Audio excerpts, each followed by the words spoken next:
გამარჯვებისა 26 ნოემბრის ჩვენი დილა თქვენთვის იწყებს მუშაობას. თბილისის სასულიერო აკადემიისა და სემინარიის სწავლების პროცესი სამსაფეხურიან სწავლებაზე გადავიდა, რაც იმას ნიშნავს, რომ ის განათლების სამინისტროს სისტემას შეესაბამება. ბაკალავრიატი, მაგისტრატურა და ახლა უკვე დოქტორანტურაც სწავლის მსურველებს შესაძლებლობა აქვთ პროგრამის უმაღლესი საფეხურიც გაიარონ და რაც შეეხება ამ ყველაფერს 2013 წლის იანვარში საერთაშორისო სადისერტაციო კომისიამ 10 მსურველს და 10 დოქტორანტს დოქტორის ხარისხი მიანიჭა. სწორედ მათ მიერ შეიქმნა სადისერტაციო საბჭო, რომლის წევრებიც თეოლოგიის დოქტორები გახდნენ და სწორედ საბჭო განიხილავს აკადემიას სემინარიის დოქტორანტურის სტუდენტების ნაშრომებს. რა მნიშვნელობა აქვს სასწავლო პროცესის სამსაფეხურს და ვის შეუძლია ზოგადად ისწავლოს ღვთისმეტყველების დოქტორანტურაზე? ამ ყველაფერზე ვისაუბრებ სტუმრებთან ერთად, რომლებიც შემოგვიერთებიან გადაცემის მეორე ნაწილში.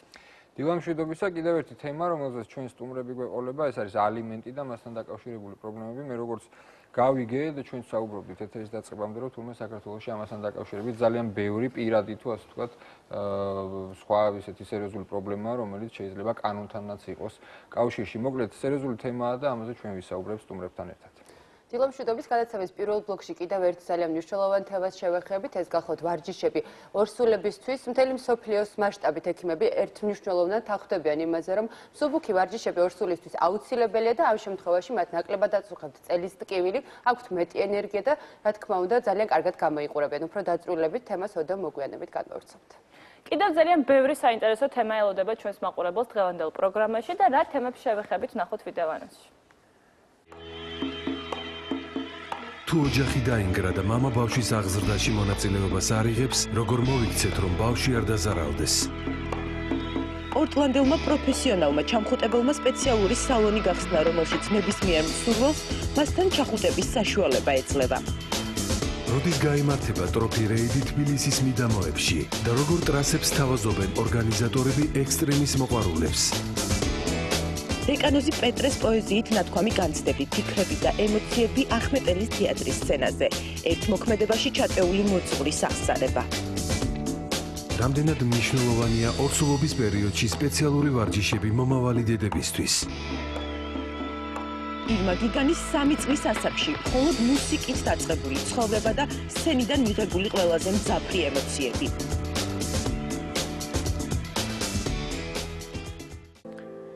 დავბრუნდით ეთერში და ახლა დროა სპორტის ახალი ამბები გავიგოთ, მაგრამ მე დარწმუნებული ვარ დიდწილად ის ფეხბურთს დაერთმობა, იმიტომ რომ ჩემპიონთა ლიგის მატჩებზე იქნება საუბარი.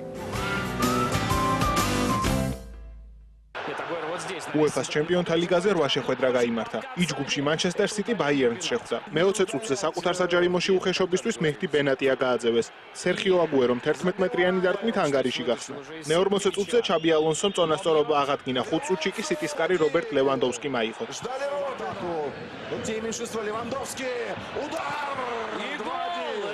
95 წუთზე აგუერომ ნოიერის კარში მეორე გოლი გაიტანა. დამატებით დროში არგენტინელმა ჰეტ-ტრიკი შეასრულა, საკუთარ გუნდს უმნიშვნელოვანესი გამარჯვება მოაპოვებინა და შემდეგ ეტაპზე გასვლის შანსი შეუნარჩუნა. Ну вы посмотрите, третий гол забивает Агуэро, правда, это вопрос. Вот и поэтому, конечно, сегодня ამავე ჯგუფში მატჩი მოსკოვის CSKA-სა და რომას შორის ფრედ 1-1 დასრულდა. ანგარიში 53 წუთზე რომას ლეგენდამ ფრანჩესკო ტოტიმ საჯარიმო დარტყმით გახსნა. მეორე ტაიმის კომპენსირებულ დროში ვასილი ბერეზუცკი იტალიელთა კარში გოლის გატანა მოახერხა და საბოლოო ანგარიში დააფიქსირა. в отличном состоянии армейцы находятся, но они гол-то забьют. 5 ტურის შემდეგ ჯგუფს Bayern-ი 12 ქულით ლიდერობს. City-ს, რომას და CSKA-ს 5 ქულა აქვს. Вот о чем я говорил. F-ჯგუფის ლიდერმა PSG-მ მორიგი გამარჯვება იზეიმა. ფრანგებმა აიაქსი ანგარიში 3-1 დაამარცხეს. პირველი გოლი ედისონ კავანი 33 წუთზე გაიტანა. 77 წუთზე დევი კლასენმა ანგარიში გაათანაბრა. მატჩის დასრულებამდე 11 წუთით ადრე ზლატან იბრაჰიმოვიჩმა ფრანგული კლუბი წინ კიდევ ერთხელ გაიყვანა. საბოლოო წერტილი კი 93 წუთზე ედისონ კავანიმ დასვა. Кавани, добрый вечер.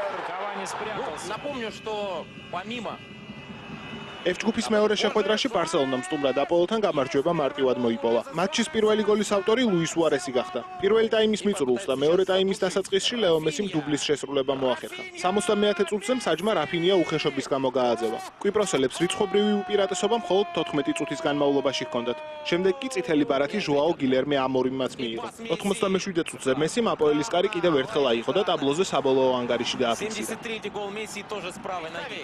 ჯგუფში პირველ პოზიციას პარი სენ-ჟერმენი 13 ქულით იკავებს. ბარსელონა ლიდერს 1 ქულით ჩამორჩება. აიაქსს 2 ქულა აქვს და მესამე ადგილზეა. აპოელი კი ერთადერთი მოპოვებული ქულით ბოლო პოზიციაზეა. G ჯგუფში შალკემ ჩელსის ვერანაირი წინააღმდეგობა ვერ გაუწია, რაც ანგარიშშიც აისახა 0-5. პირველი გოლი მატჩის მეორე წუთზე ჯონ ტერიმ გაიტანა. 29 წუთზე შალკეს კარი ვილიანმა აიღო. ტაიმის დასრულებამდე 1 წუთით ადრე იან კირჩოფმა ბურთი საკუთარ კარში ჩაჭრა. მეორე ტაიმში გოლების გატანა დიდიე დროგბამ და რამირესმა მოახერხეს. ამავე ჯგუფში სპორტინგი მარიბორს დაუპირისპირდა. შეხვედრა მასპინძლების უპირატესობით წარიმართა და მათივე გამარჯვებით ანგარიშით 3-1 დასრულდა. მატჩის პირველი გოლი მანემ მე-10 წუთზე გაიტანა. 35 წუთზე ნანიმ მეტოქის მცველები რამდენჯერმე მოატყუა და ბურთი მარიბორის კარში გადაგზავნა.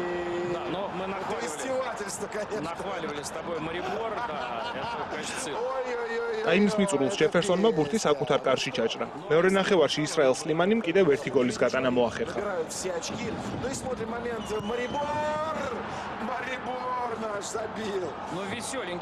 ჯგუფს ჩელსი 11 ქულით ლიდერობს. სპორტინგი 7 ქულით მეორე პოზიციას იკავებს. შალკე 5 ქულით მესამეა. მარიბორი კი 3 ქულით მეოთხე ადგილზეა. პორტომ გასვლის შეხვედრაში ბატეს ანგარიშით 3-0 წლია. სამივე გოლი მეორე ნახევარში გავიდა. ბატეს კარის აღება ექტორ ერერამ, ჯექსონ მარტინესმა და კრისტიან ტელომ მოახერხეს. შახტარმა საშინაო შეხვედრა ბილბაოს ატლეტიკთან მინიმალური სხვაობით 0-1 დათმო.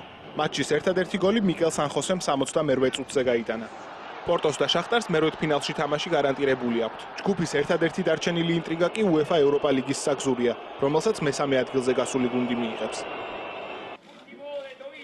ჩემპიონთა ლიგაში დღესაც 8 მატჩი გაიმართება. A ჯგუფის ლიდერი ატლეტიკო ოლიმპიაკოსს შეხვდება. მადრიდული კლუბის ფორვარდი მარიო მანჯუკიჩი შაბათს მიღებული ტრავმის მიუხედავად მწყობრშია და სავარაუდოდ ძირითად შემადგენლობაშიც ვიხილავთ. ამავე ჯგუფში მალმიოსა და იუვენტუსის დაპირისპირება შედგება. იტალიის ჩემპიონს ჯგუფიდან გასვლისთვის ბრძოლა მოუწევს, ამიტომ შვედეთში 3 ქულის მოპოვება სჭირდება.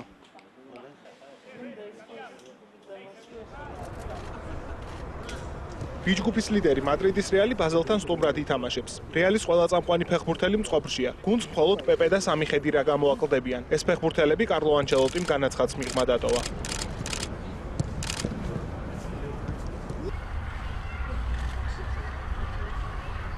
ამავე ჯგუფში ლუდოგორეცი ლივერპულს უმასპინძლებს. ინგლისური კლუბი კრიზისშია, რასაც ხაზი გუნდის მთავარმა მწვრთნელმა ბრენდან როჯერსმაც გაუსვა. ლივერპულის მწვრთნელის აზრით, თუ მის ფეხბურთელებს საკუთარი თავის რწმენა ექნებათ, ლუდოგორეცის ბარიერს აუცილებლად დაძლევენ. მატჩი 22 საათსა და 40 წუთზე დაიწყება. მის პირდაპირ ტრანსლაციას პირველი არხი შემოგთავაზებთ.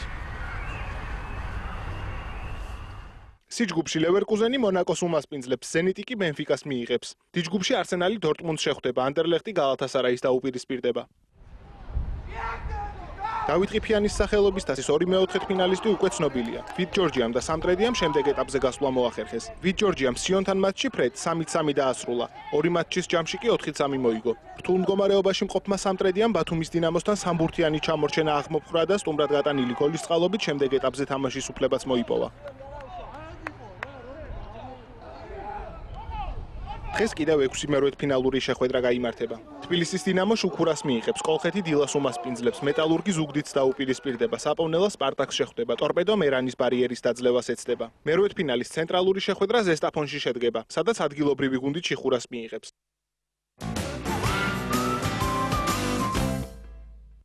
ალბათ ზოგისთვის წარმოუდგენელიც არის, რომ ჩახუტებაში ფული გადაიხადოს, მაგრამ როგორც აღმოჩნდა, ასეთი სერვისი მსოფლიოს სხვადასხვა ქვეყანაში უკვე არსებობს და საკმაოდ შემოსავლიანიც აღმოჩნდა. სალომე გელაშვილი გვიამბობს დეტალებს.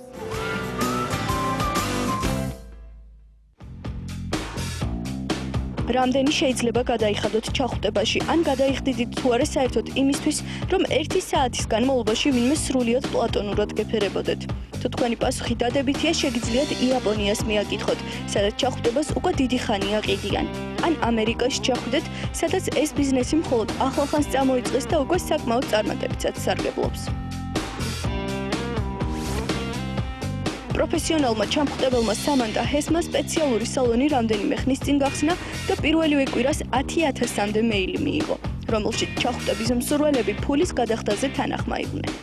ადამიანური სითბო, ადამიანთან უშუალო კონტაქტის სურვილი და სიმშვიდე ყოველი ჩვენგანისთვის საჭიროა. ზოგიერთს კი გვერდით არავინ ყავს, ვინც უბრალოდ ჩაეხუტება ან მოეფერება, განაცხადა სამანტამ ერთ-ერთ ინტერვიუში. თუ კი სხვა რაღაც გაიფიქრეთ, შეგიძლიათ მშვიდად იყოთ მომსახურების მსურველებს, სამანტა მისვლისთანავე აფრთხილებს, რომ 1 საათის განმავლობაში ჩახუტების და საუბრის მეც ვერაფერს მიიღებენ. თავის დაცვის მიზნით კი სალონში კამერებიცაა დამონტაჟებული, რომელსაც მუდმივად აკონტროლებენ. რაც მთავარია, სამანტას უკვე მუდმივი კლიენტებიც გამოუჩნდნენ, რომელთა განცხადებითაც თითოეული სეანსის შემდეგ თავს გაცილებით უკეთ გრძნობენ. გამოიცნობთ თუ არა რა თვიური შემოსავალი აქვს პროფესიონალ ჩამხუტებელს.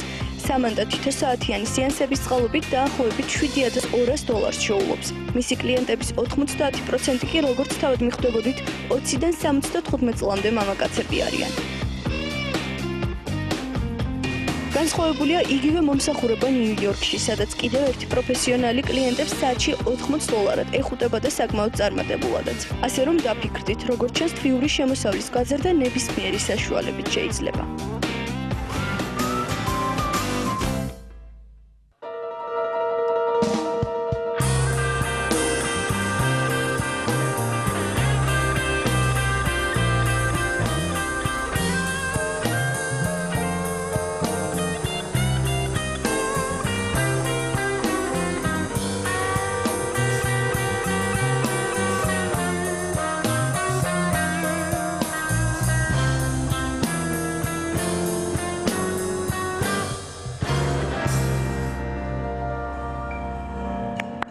მშვიდობის მოგესალმებით ყველას, დადგა მუსიკალური ნაწილის დრო ჩვენს დილის გადაცემაში, სადაც შევეცდებით თქვენთვის საინტერესო ექსპერიმენტი ჩავატაროთ როგორც ყოველთვის ჩვენს ლაბორატორიაში. დიდი მადლობა ბენდ ლაბორატორიას, დიდი მადლობა მუსიკალურ კომპანია მიფასის და დიდი მადლობა ჩვენ სტუმარს, რომ არ დაიზარა და ასე დილით გვესტუმრა თიკა მახალდიანი. გამარჯობა. გამარჯობათ, მოგესალმებით. გამარჯობა, კიდევ ერთხელ მადლობა რომ ხარ ჩვენთან ერთად. როგორ ხარ? მადლობა თქვენ. კარგად, თქვენ როგორ ხართ? არა გუშავს მადლობა. შენ რაღაც ისე ხარ, რა ქვია, ომახიანად დილიდან. კი, ცოტა ადრე გავიღვიძე, რომ ხმა მომსვლო და მერე მოვიდა?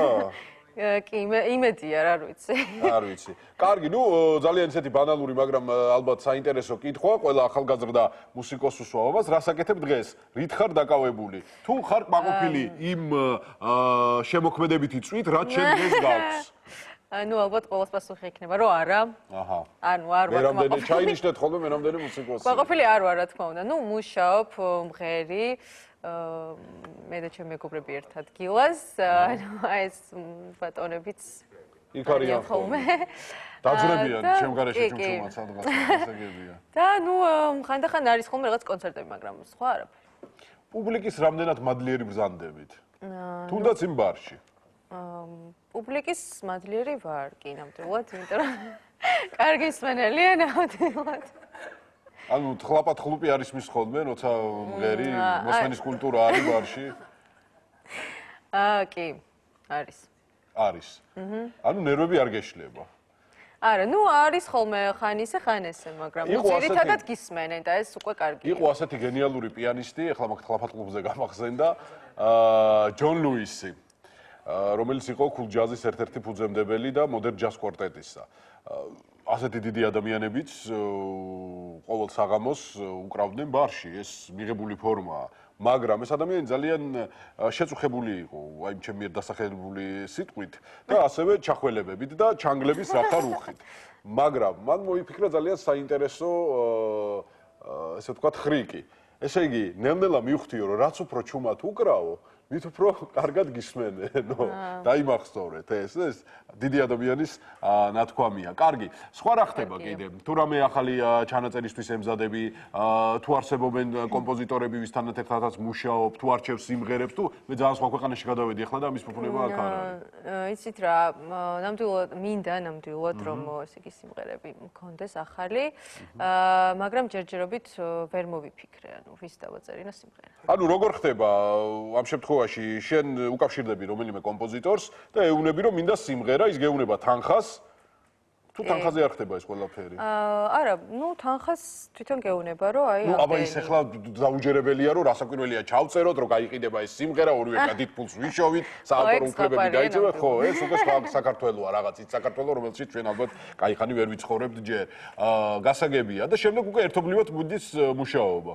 კი, ერთობლივად მიდის მუშაობა, გასმენინებს სიმღერას, ანუ შენ როგორიც გინდოდა, ისეც დაგიწერს. შენც რა უფრო ახლოა? იცი რა, ყველანაირი თითქმის, მაგრამ უფრო აი ცოტა ესეთი რა, აი ყელს რომ მოიღერებ. ქართული. კი. თუნდაც. რატომაც არა, ჩვენ და საბედნიეროდ არსებობს უამრავი ძალიან კარგი ქართული სიმღერა, უბრალოდ სადღაც იკარგება ხოლმე ეს სიმღერები მომღერლებთან ერთად. ეს ძალიან მნიშვნელოვანი თემაა. იქიდან გამომდინარე, რომ ხშირად ჩვენ შეიძლება უცბად დავინახოთ ტელეეკრანზე ან თუნდაც სადმე სცენაზე არაჩვეულებრივი მომღერალი, რომელიც ყველას მოეწონება და უცბად გავა დრო და არავის აღარ ახსოვს მისი სახელი და გვარი და ეს ძალიან ცუდია. შესაბამისად მოდის შემდეგ ის თაობა, ის ადამიანები გამოდის წინა პლანზე, რომელზეც მე ყოველთვის საუბრობ ხოლმე ცოტა სხვა ფორმებში და ძალიან მიბრაზდებიან ხოლმე. თუმცა ყველა მიყვარს, რასაკვირველი, უბრალოდ მხოლოდ და მხოლოდ შემოქმედებითად ვაკრიტიკებ ფილმებს. არავითარი პირადული, არავითარი. როგორც დიდი მარიო პიუზოს ის იტყოდა, რა ქვია, პერსონაჟი დონ კორლეონემ, არაფერი პირადული, მხოლოდ ბიზნესი. ჩვენ დავბრუნდებით ეთერში, დაგველოდეთ, არსად არ გადაართოთ. ლადოს და თიკა მახალდიანს, რა თქმა უნდა, ჩვენს ბივენდის ბიჭებთან ერთად კიდევ შევხვდებით. ახლა კი თამუნა მუსერძის დრო დადგა, მისგან უნდა გავიგოთ შოუ ბიზნესის სიახლეები. თამუნა, დილამშვიდობისა. დილამშვიდობისა, მოგესალმებით. მინდა პირველ რიგში წარმოგიდგინოთ ის ანიმაციური ფილმი, უпростоრად ტრეილერი, რომელსაც პრინციპში პატარებზე უფრო მეტად დიდები ელოდებიან. საუბარი მაქვს იმ გმირებზე, რომელსაც ქვიათ მინიონები და რომლის ძალიან ბევრი სათამაშო იქნება ეს ჭიქა, თეფში, ჩანგალი, საძინებელი ოთახი, სხვადასხვა მოწყობილობა. ფაქტიურად ძალიან ბევრი ადამიანია, რომელიც არის გულშემატკივარი და რომელსაც ძალიან უყვარს და მთელი გულით ელოდება 2015 წლის მარტს, იმიტომ რომ სწორედ ამ დროს გამოდის ეს ანიმაციური ფილმი, რომლის პირველი სერიაც 2010 წელს გამოვიდა და მოგება თქვენ წარმოიდგინეთ 553 მილიონი დოლარი ქონდა. ამჯერად Universal Studio წარმოგიდგენთ მთლიანად ამ ადამიანებს პატარა კაცუნებზე შექმნილ ანიმაციურ ფილმს, მოგეხსენებათ რომ წინა მულტფილმში ისინი მთავარ როლს არ ასრულებდნენ და მთავარი როლის გამხმოვანებელი ქალბატონი იქნება სანდრა ბალოკი და ჯონ ჰამი არის მამაკაცი, რომელიც სანდრა ბალოკის მეუღლის შემსრულებელს გაახმოვანებს. მე მგონი ჯობია რომ გავჩუმდეთ და ცოტა ხანი დავტკბეთ და გავერთოთ.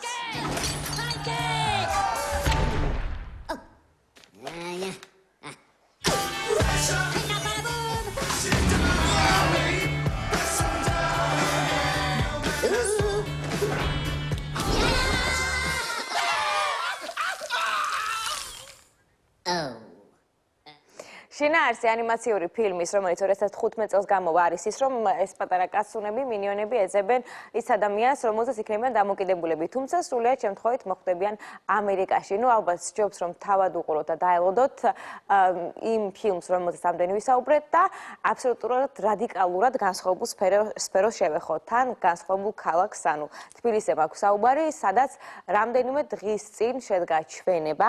მინდა რომ ყველაფერი ერთად ჩავატიო, როგორღაც ავრიო ეს სიუჟეტები, რომელსაც თქვენ წარმოგიდგენთ, ნანა მელქაძეს ჩვენებაზე მაქვს საუბარი, რომელმაც 2015 წლის შემოდგომა ზამთრის კაბების დიზაინი აჩვენა დამსწრე საზოგადოებას. ჩვენება შედგა საჯარო ბიბლიოთეკაში, ბატონი რომარცხილაძე უწევდა აკომპანიმენტს როიალზე თავისთავად და ჩვენებაში მონაწილეობა პერფორმანსში, უпростоრად მონაწილეობა მიიღეს ჩემო კოლეგამ ლელანინუამ, რომელიც გარდა იმისა, რომ ჟურნალისტი არის, აგრეთვე პოეტი, კრისი ყიფშიძე და კიდევ ორმა მოდელმა გოგონამ. რეტრო სტილი არის წარმოდგენილი 2015 წელს ნანა მელქაძისგან და ნახოთ ქართული ქალბატონები რამდენად აითვისებენ ჩაცმის ამ სტილს და ამ სახეობას. პრინციპში ჩვენგან შორს არ უნდა იყოს ალბათ ეს კლასიკური ჩაცმულობა, მით უმეტეს ქართულ ქალბატონებს უყვართ როგორც ეს ცოტა ისეთი მკაცრი იმიჯი.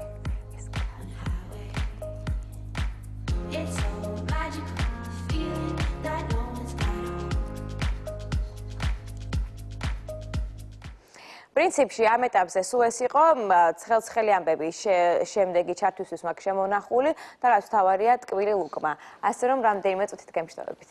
მადლობა თამუნა შენ, მაგრამ მაინტერესებს სულ სხვა საკითხზე შენი პასუხი. ვარჯიშობდი თუ არა ორსულობის დროს? სწორედ ამ საკითხზე გვაქვს შემდეგი სიუჟეტი და შენი გამოცდილება გვაინტერესებს. ორსულობის დროს ვარჯიშით არ ვარჯიშობდი, მაგრამ დავდიოდი, ვსეირნობდი ძალიან ბევრს, იმიტომ რომ მითხრეს რომ მშობერობისთვის კარგია და თავიდანვე ხმარობდი ზეს იმისთვის რომ გერწოდებული სტრიები არ დამრჩენოდა. ვარჯიში უკვე ორსულობის შემდეგ დავიწყე. აჰა, თუმცა ფიზიკური დატვირთვა მაინც გქონდა და ძალიან კარგი.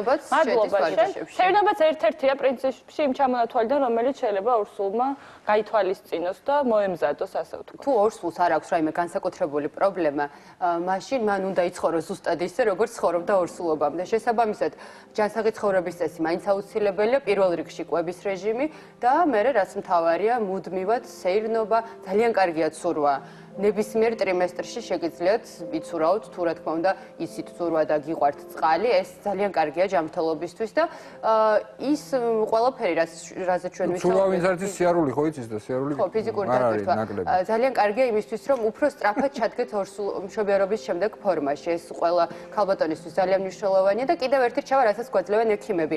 ნახევარი ზომით დიდი სპორტული ფეხსაცმელი უნდა ჩავიცვათ. ან ნახევარი ზომით დიდი უნდა იყოს, ვიდრე ზოგადად ატარებთ ხოლმე. და ფეხსაცმელი უნდა იყოს სპორტული და კომფორტული. იქნება შესაბამისად კომფორტული. ჩვენ ლიკა მოშიაშვილი ისაუბრებს იმ ვარჯიშებზე, რომელიც შეუძლია ორსულმა გააკეთოს, თუმცა ჩვენ უნდა დავაყოლოთ ამას აუცილებლად, რომ ისევ ჯობია ექიმის რეკომენდაციით ნებისმიერმა ორსულმა მხოლოდ ამის შემდეგ მიასრულოს სავარჯიშო დარბაზს. მოკეთ ნახოთ სიუჟეტი.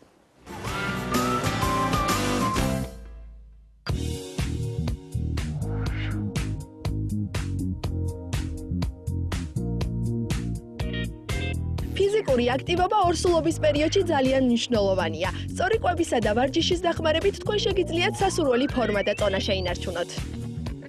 პირველიდან 3 თვემდე კეთდება შედარებით მსუბუქი ვარჯიშები, ეს არის უფრო მეტად გაწელვები, სუნთქვითი ვარჯიშები, საკმაოდ მსუბუქი ვარჯიშები და 3-დან მე-9 თვემდე აქ ერთვება უკვე აერობიკა კლასიკური, იოგა, ну, რა თქმა უნდა, გაწელვები გაუცილებელია, იმიტომ რომ დაიხმაროს მე ორსულს ადვილად მშობიარობაში.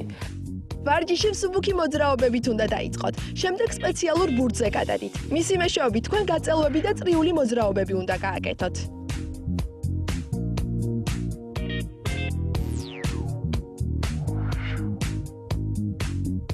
შემდეგ დაჯექით და ასეთი ვარჯიშები შეასრულეთ. ისინი მენჯის კუნთებს უკეთესად განავითარებს. დაახლოებით 2 თვე დავიწყე ორსულების ვარჯიშებზე სიარული. თავიდან გამირთულდა, მაგრამ ეხლა მე-8 თვეში ვარ უკვე და პირიქით მიადვილდება. ძალიან კმაყოფილი ვარ აქ სიარულით, ძალიან მომწონს ბურთებით ვარჯიში. პირველ რიგში მეხმარება წონის შენარჩუნებაში, ასევე სუნთქვისთვის და მთელი დღე აქტიურად ხარ. ვურჩევ ყველა ორსულს რომ მოვიდეს, იაროს და მეც ანალოგიურად ვაპირებ, რომ ბოლო თვემდე ვიყო ესე აქტიურად. ორსულობის პერიოდში ვარჯიში მხოლოდ მომატებული ტონუსის დროს იკრძალება. სხვა შემთხვევაში ის კარგია როგორც დედისთვის, ასევე ნაყოფისთვისაც. ეს ვარჯიშები შეგიძლიათ ყოველდღე პროფესიონალის მეთვალყურეობით გააკეთოთ. თუმცა 30 წუთზე მეტ დღეს არ არის რეკომენდებული. თუ ვარჯიშისას რაიმე დისკომფორტს იგრძნობთ, შეწყვიტეთ და ცოტა ხნით წამოწექით. ფიზიკური აქტივობა ფეხმძიმობისას ძალას შეგმატებთ და უფრო ენერგიულს გაგხდით. ძალიან კარგია და ძალიან ეხმარება ყველა ორსულ ქალბატონს ის, როდესაც მისი მეწყვილე ბავშვის მამა არის მასთან ერთად. ნებისმიერ სიტუაციაში, ვარჯიშის დროს, თუნდაც დარბაზში, ასევე იმ კურსების გავლის დროს, რაც არის სპეციალურად ორსული ქალბატონებისთვის და ნუ ძალიან კარგი. ზოგადად მამა იქვე უნდა იყოს. აუცილებელია რომ. კი, არა, მართლა ძალიან მნიშვნელოვანია ქალისთვის აი ასეთ განსაკუთრებულ მდგომარეობაში, გიორგი. მოუწოდოთ მამებს, რომ გვერდზე დაუდგნენ თავის ორსულ მეუღლეებს და ჩვენ პრინციპში რეკლამა ვნახავთ. და ყველაზე მარტივი ვარჯიში, მე ვიცი, ჩემი ძალიან ბევრი მეგობარი მიმართავს ხოლმე ამ ხერხს და სხვათა შორის მეც როდესაც ბავშვს ველოდებოდი მე და ჩემი მეგობარი ამ ვარჯიშით ვიყავით დაკავებული. კიბეზე სიარული არის ძალიან კარგი. ძალიან კარგია. მე 16 სართულზე ავიდოდით, უბრალოდ არც ვიცი არ ვისთან არ მივიდოდ, ავიდოდით, ჩამოვიდოდით. ყველაზე მაღალ სართულიან სახლებში მივიდოდით ხოლმე სპეციალურად. ჩვენ გვაქვს რეკლამის და მოამბის დრო, ამიტომ შეგიძლიათ გაითვალისწინოთ გიორგის რჩევაც და უყუროთ რაც თავარია რეკლამას და მოამბეს. დაგიბრუნდებით.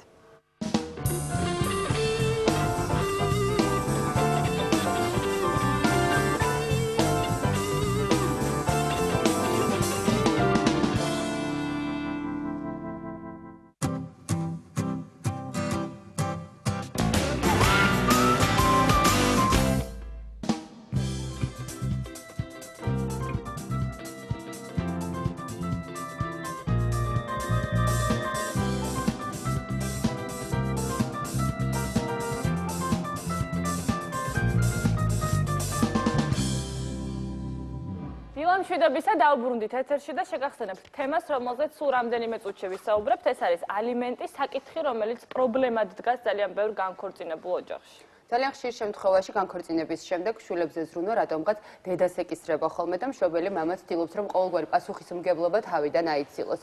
და დედები შესაბამისად შემდეგ მიმართავენ სასამართლოს და შვილების და მამების ურთიერთობა მხოლოდ კანონის ჩარჩოებში ჯდება. ძალიან ხშირად თუ არა ასეთი ფაქტი ნამდვილად ხდება ალბათ, მაგრამ მე ვიცი ბევრი მამა რომელიც განქორწინების მერე ძალიან კარგი მამა რჩება. ზოგადად ხო ვინმეს არ ეწყინოს ახლა. არავის არ ეწყინება, ვინც თავის მოვალეობებს პირნათლად ასრულებს, იმათ არ ეწყინებათ. თემას განვავრცობთ უკვე სტუმართან ერთად იურის ცველოდებით, ოდე მოგვიანებით შემოგვერთდება. მაგრამ მანამდე სპორტი. ხო, სპორტის ახალი ამბები მამებისთვის. UEFA-ს ჩემპიონთა ლიგაზე 8 შეხვედრა გაიმართა. ი ჯგუფში Manchester City Bayern-ს შეხვდა. მე-20 წუთზე საკუთარ საჯარიმოში უხეშობისთვის მეჰდი ბენატია გააძევეს. სერხიო აგუერომ 11 მეტრიანი დარტყმით ანგარიში გახსნა. მე-40 წუთზე ჩაბი ალონსომ წონასწორობა აღადგინა. 5 წუთში კი City-ს კარი რობერტ ლევანდოვსკიმ აიღო.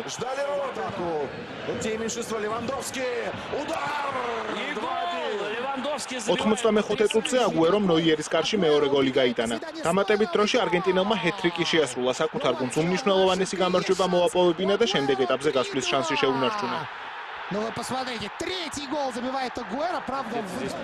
F-ჯგუფის ლიდერმა PSG-მ მორიგი გამარჯვება იზეიმა. ფრანგებმა აიაქსი ანგარიშით 3-1 დაამარცხეს.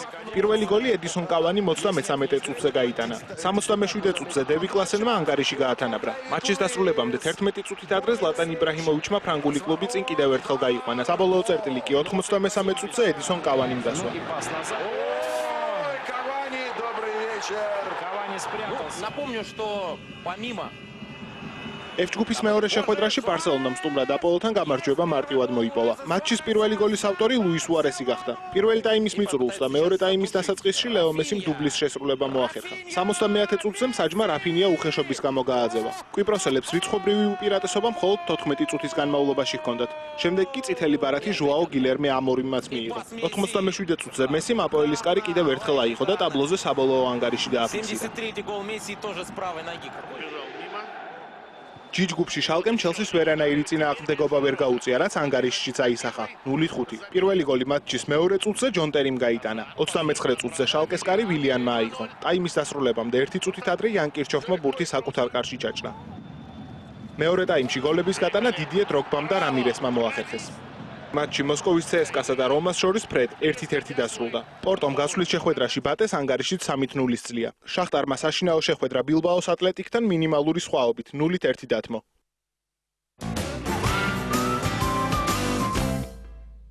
ჩვენი პატარა მაყურებლის დროც დადგა, ზებრა ზუს შემდეგი სერია უნდა ვნახოთ.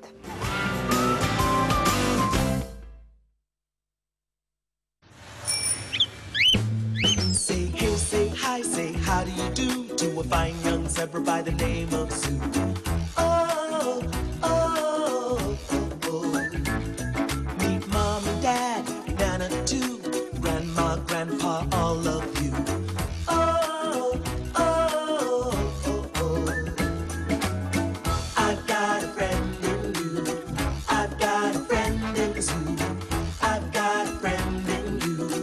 I've got a friend in Sue. Zoo დიდი რბოლა.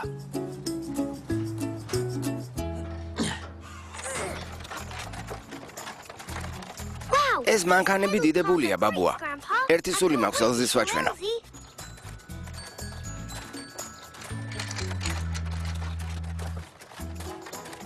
ელზი, მზად ხარ ბოლისთვის? მოკლე დიდი ხანია.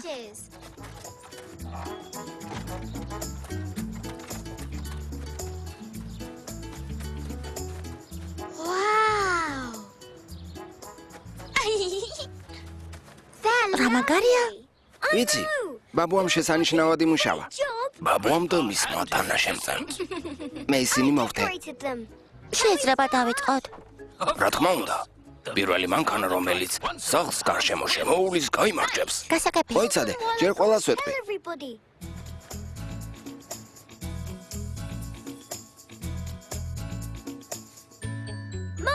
დედა, ბებია, დიდი რბოლა იწყება.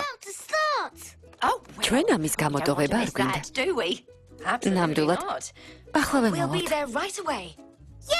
არის. მამა. ზევითავალ და ბებოს ვეტყვი. დიდი რბოლის ყურება მასაც მოუნდება. მას რბოლა ნამდვილად მოსწონს. მამა. მამა. ოზუ. დიდი რბოლა იწყება. მოდივა. იჩქარე.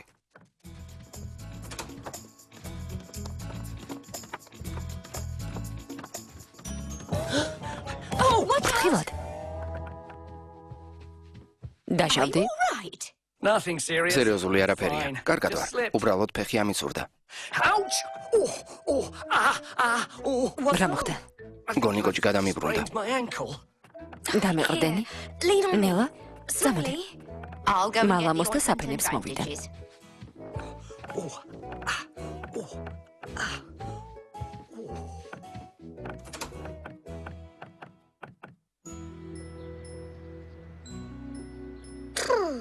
ამდენი ხანი უნდა ვიცადოთ. არ ვიცი.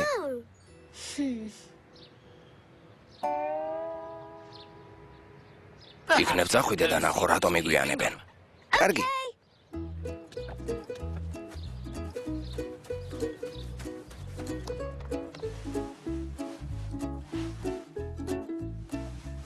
ფეხი როგორ გაქვს? უკეთესად, გვალობ. დედა, მამა, ბებია, გელოდებით რომ დავიწყოთ. მამა, რა მოხდა? სულალური უბედური შემთხვევა. კიბეზე ფეხი ამიცურდა და კოჭი გადამიბრუნდა. 2 დღე დაისვენებს და მოურჩება. ტკივა? სულ ოდნავადაც არ მტკივა. ერთადერთი პრობლემა ის არის, რომ მთელი დღე სავარძელში უნდა ვიჯდე. როგორც მე, როდესაც წინა ზამთარში გავცივდი და მთელი დღე საწყალში ვიწექი. ეს ისეთი მოსაწყენი იყო. ძალიან. შიშობ მე ძალიან მოვიწყენ აქ ჭდომის გამო. არა. კომპანიას მე გაგიწევ. მერე? შენი დიდი რბოლა?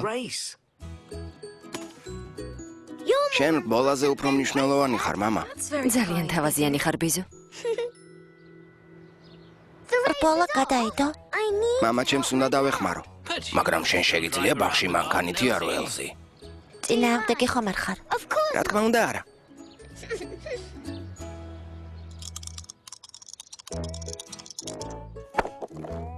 ოთხი. 1, 2, 3, 4. გამარჯობა.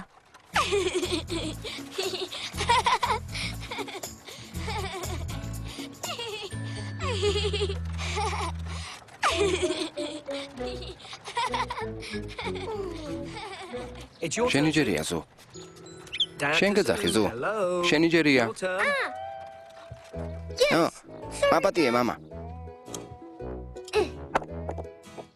6. 1, 2. მე მოვიგებ.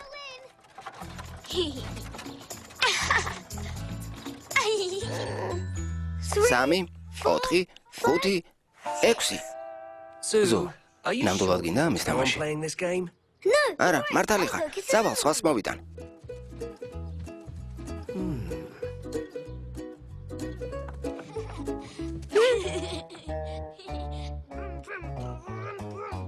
მამა ვერ შეამჩნევს თუ ცოტა ხნით გავალ და ბაღში მანქანით ვიკატავებ. ბიზო? დედა, მე ბებია გაუცდა, როდესაც ვუთხარი, რომ რბოლაზე უარი თქვი იმისთვის, რომ მამისთვის კომპანია გაგეწია. ის შოკოლადის ტორტის დამატებით ნაჭერს მოგცემს. რა კარგია. მამა ახალ თამაშს ელოდება.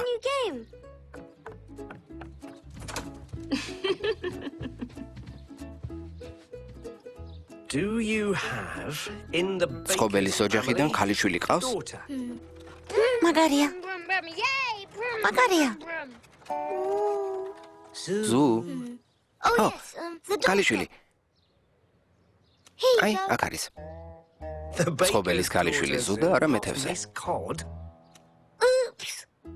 ცოტა ხნით გადიდა ელზის ეთამაშე. მერე შენ? არაფერია. შემიძლია გაზეთი წავიკითხო. შოკოლადის ტორტი ძალიან კეთილი პატარა ზებრისთვის.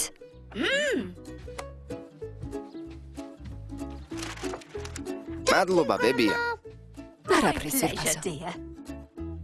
არაფერია, მამა. მართლა, ელზის გამო ყურადღება აღარ გამეფანტება.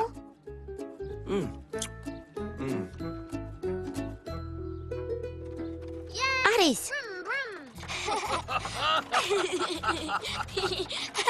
ზუ.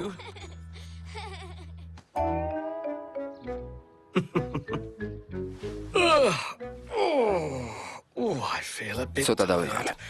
I think დავიძინე. შეიძლება თავსატეხი მერე ავაწყოთ, ზუ. დარწმუნებული ხარ, მამა?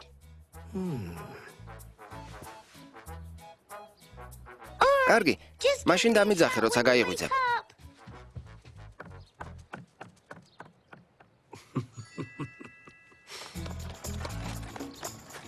დამელოდეთ.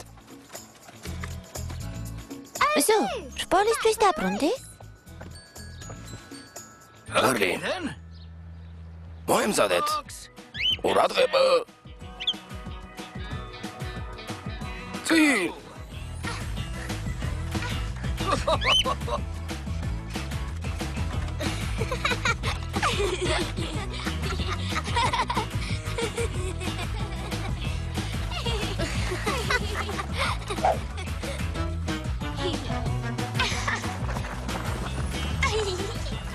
Elsie!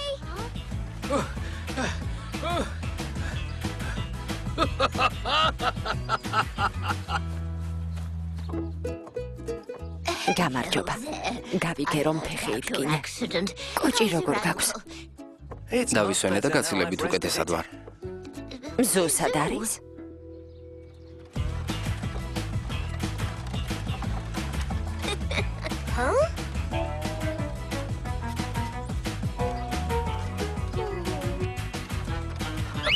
ზუ, ხილად.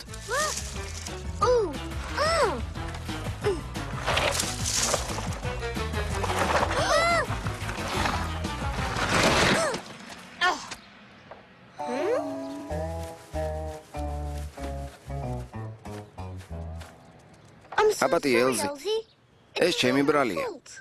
არა უშავს. ადვილად გაკეთდება? ო, ელზი.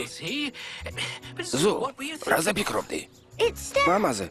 მან გაიღვიძა და მე ვერ გავერთობი, ვიდრე ის სავარძელში ზის. სახლში უნდა შევიდე. ან შეგვიძლია მამას ვთხოვოთ, რბოლა შეუერთდეს.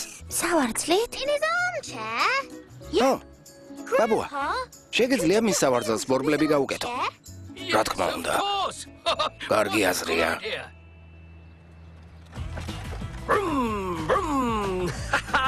ეს ძალიან სახალისოა. ყინვალი აზრია, ზუ. ახლა აღარ მომიწყე. მადლობა. ძალიან ჯგარა არიარო, მამა. კოჩს მოუფრთხილდი. ო, რა თქმა უნდა. არა, თქვენ გამასწარით.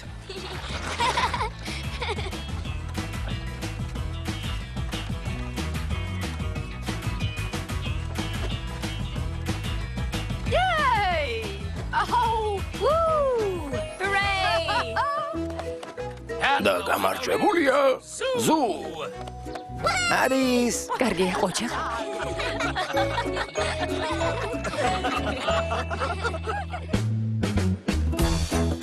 გახმოვანებულია სტუდია Bravo Records-ის მიერ.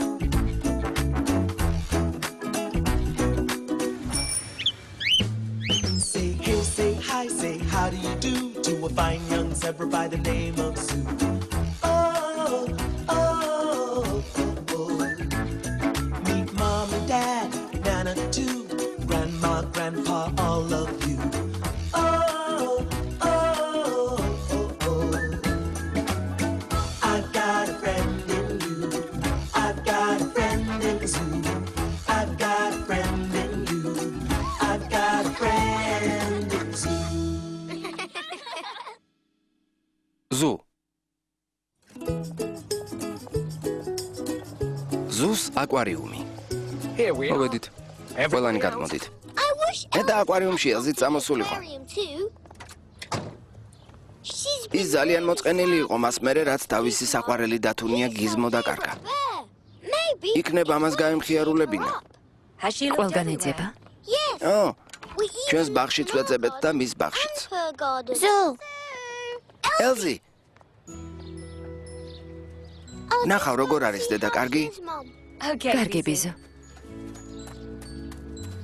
გამარჯობა ელზი. გამარჯობა Zoo. სამწუხაროა რომ აკვარიუმში არ წამოხვედი.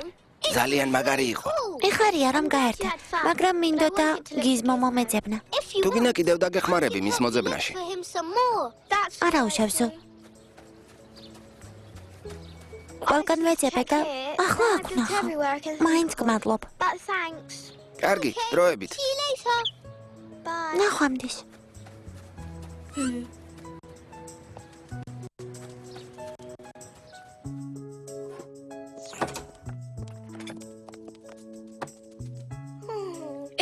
ყველაფერი რიგზეა ბიზო? ელზი ისევ მოწყენილია გიზმოს დაკარგვის გამო. ნეტავი მისი გამხიარულება შემეძლოს. სამწუხაროა რომ აკვარიუმში ვერ წამოვიდა. გავიგე რა კარგი დრო გიტარებიათ. ო, ბებია, დიდებული იყო. თევზები საოცარი იყო. სულ სხვადასხვა ფერის.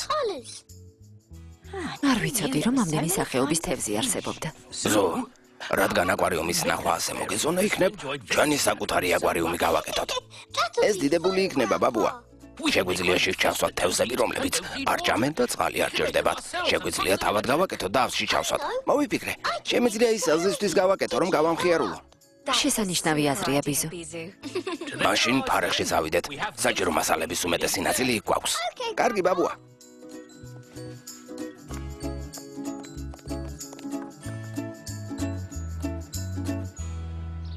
პირველ რიგში ავზი გჭირდება. აქ არის. ეს მამა შენის იყო.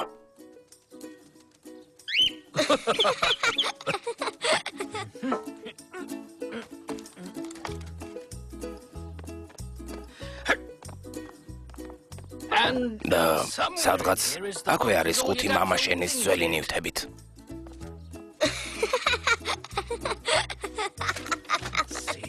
აქ არის. აბა, აქ რა გვაქვს? Whoops.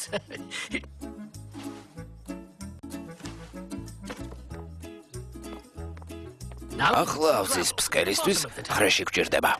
კარგი, ბაბუა. ხედავსო, უბრალოდ 5 აიღე და ავზის ფსკერზე ასე დაყარე. ამას მე გავაკეთებ, ბაბუა. ძალიან კარგია ზო.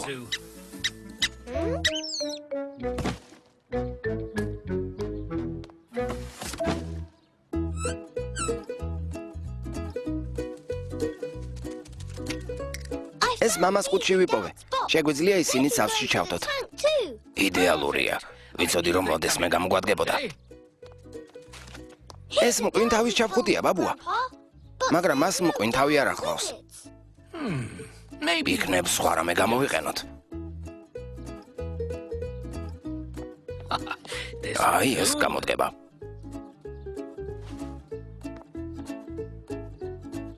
მყინთავის ჩაფხუტი მას ზუსტად ერგება.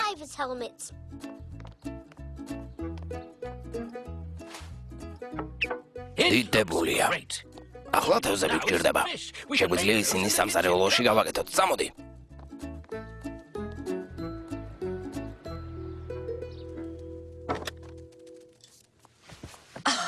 თქვენ ორს კარგად გიმუშავიათ. მადლობა, დედა. ჩვენ მოვედით, რომ თევზები გავაკეთოთ.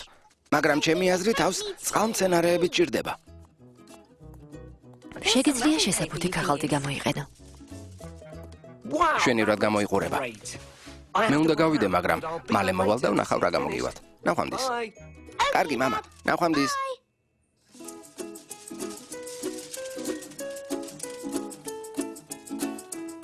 ამას მე გამოვჭრიზო.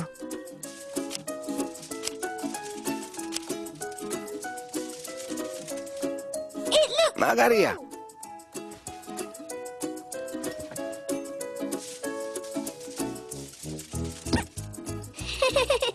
ჰოკ. ეს შეიძლება საცობის თევზი იყოს. მას ფოლგის ფარფლები მოუხდება. მათი გაკეთება ძალიან მარტივია, შეხედე? ერთი თევზი მზად არის. აი ასე. და თუ ამ ძაბს მივაბამთ და ჩამოვკიდებთ, ისე გამოჩნდება თითქოს აუში დაცურავს.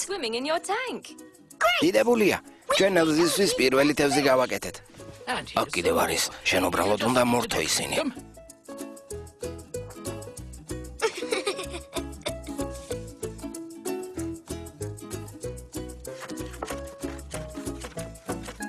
შეხედეთ, გულის თევზი. ბრწყინვალეა ზო. აბა ამისგან როგორ თევზს გააკეთებ?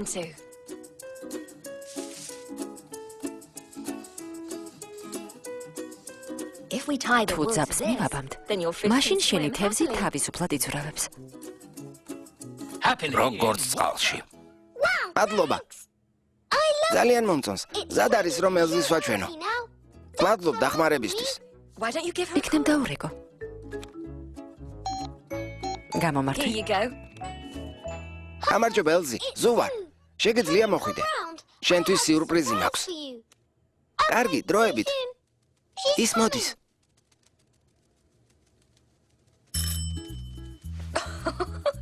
გონი უკვე მოვიდა. გამარჯობა ელზი. გამარჯობა ზუ. მე ხარია რომ ასე მალე მოხვედი. წამოდი.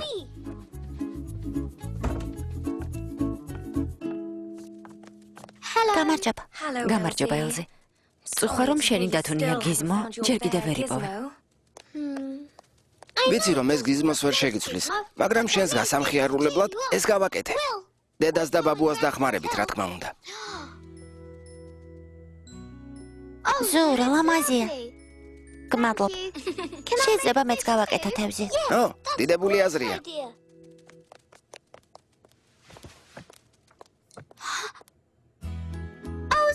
ზუ, შენ გიზმო იპოვე და იქ ჩასვე? რისი თქმა გინდა ელზი? ჩემი დათუნია. იქ ზის. არაფერი მესმის. ვინ თავი ჩემი დათუნია გიზმოა? ეს შეუძლებელია. ის მამა ჩემის ხუთში იდო.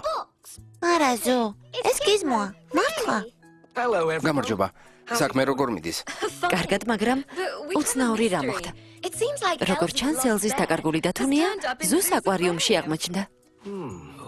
მე ის ალბათ იატაკიდან ავიღე, როდესაც შენი ძველი ნივთებით სავსეყუთი გამოვიღე. გონი, ეს ჩემი არ არის. გიზმო ალბათ გარაჟში დამჭა, როდესაც ჩემს ველოსიპედს ვარემონტებდით. შეუძლია ცოტა ხნით აკვარიუმში დარჩეს. მისგან მშვენიერი მყინთავი გამოვიდა.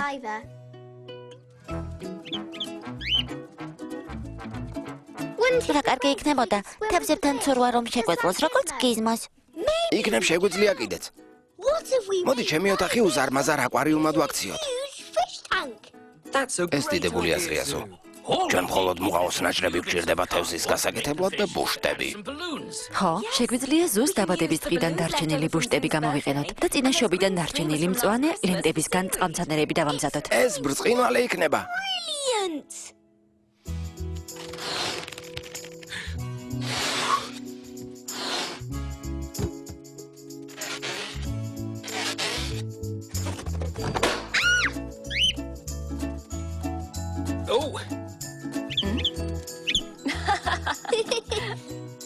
მაპატი. შეხედეთ, რამდენი თევზია. მეც მოგეხმარებით. მე წყალმცენარეების მონსტრი ვარ. მხოლოდ ერთი რამ დაგვრჩა.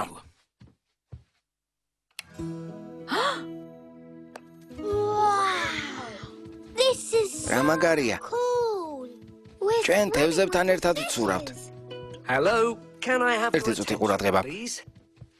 ზო, შენ დღეს ისე კარგად მოიქეცი, როდესაც ელზის აკვარიუმი გაუკეთე, რომ მე და დედამ ვიფიქრეთ, რომ საკუთარი აკვარიუმის ქონა სისურვები. ჩემი საკუთარი თევზები. მადლობა. ძალიან მომწონს. შეუძლიათ ამაღამ ჩემთან დაიძინონ. მე ალბათ ერთადერთი ზებრა ვარ, რომელსაც აკვარიუმში ძინავს.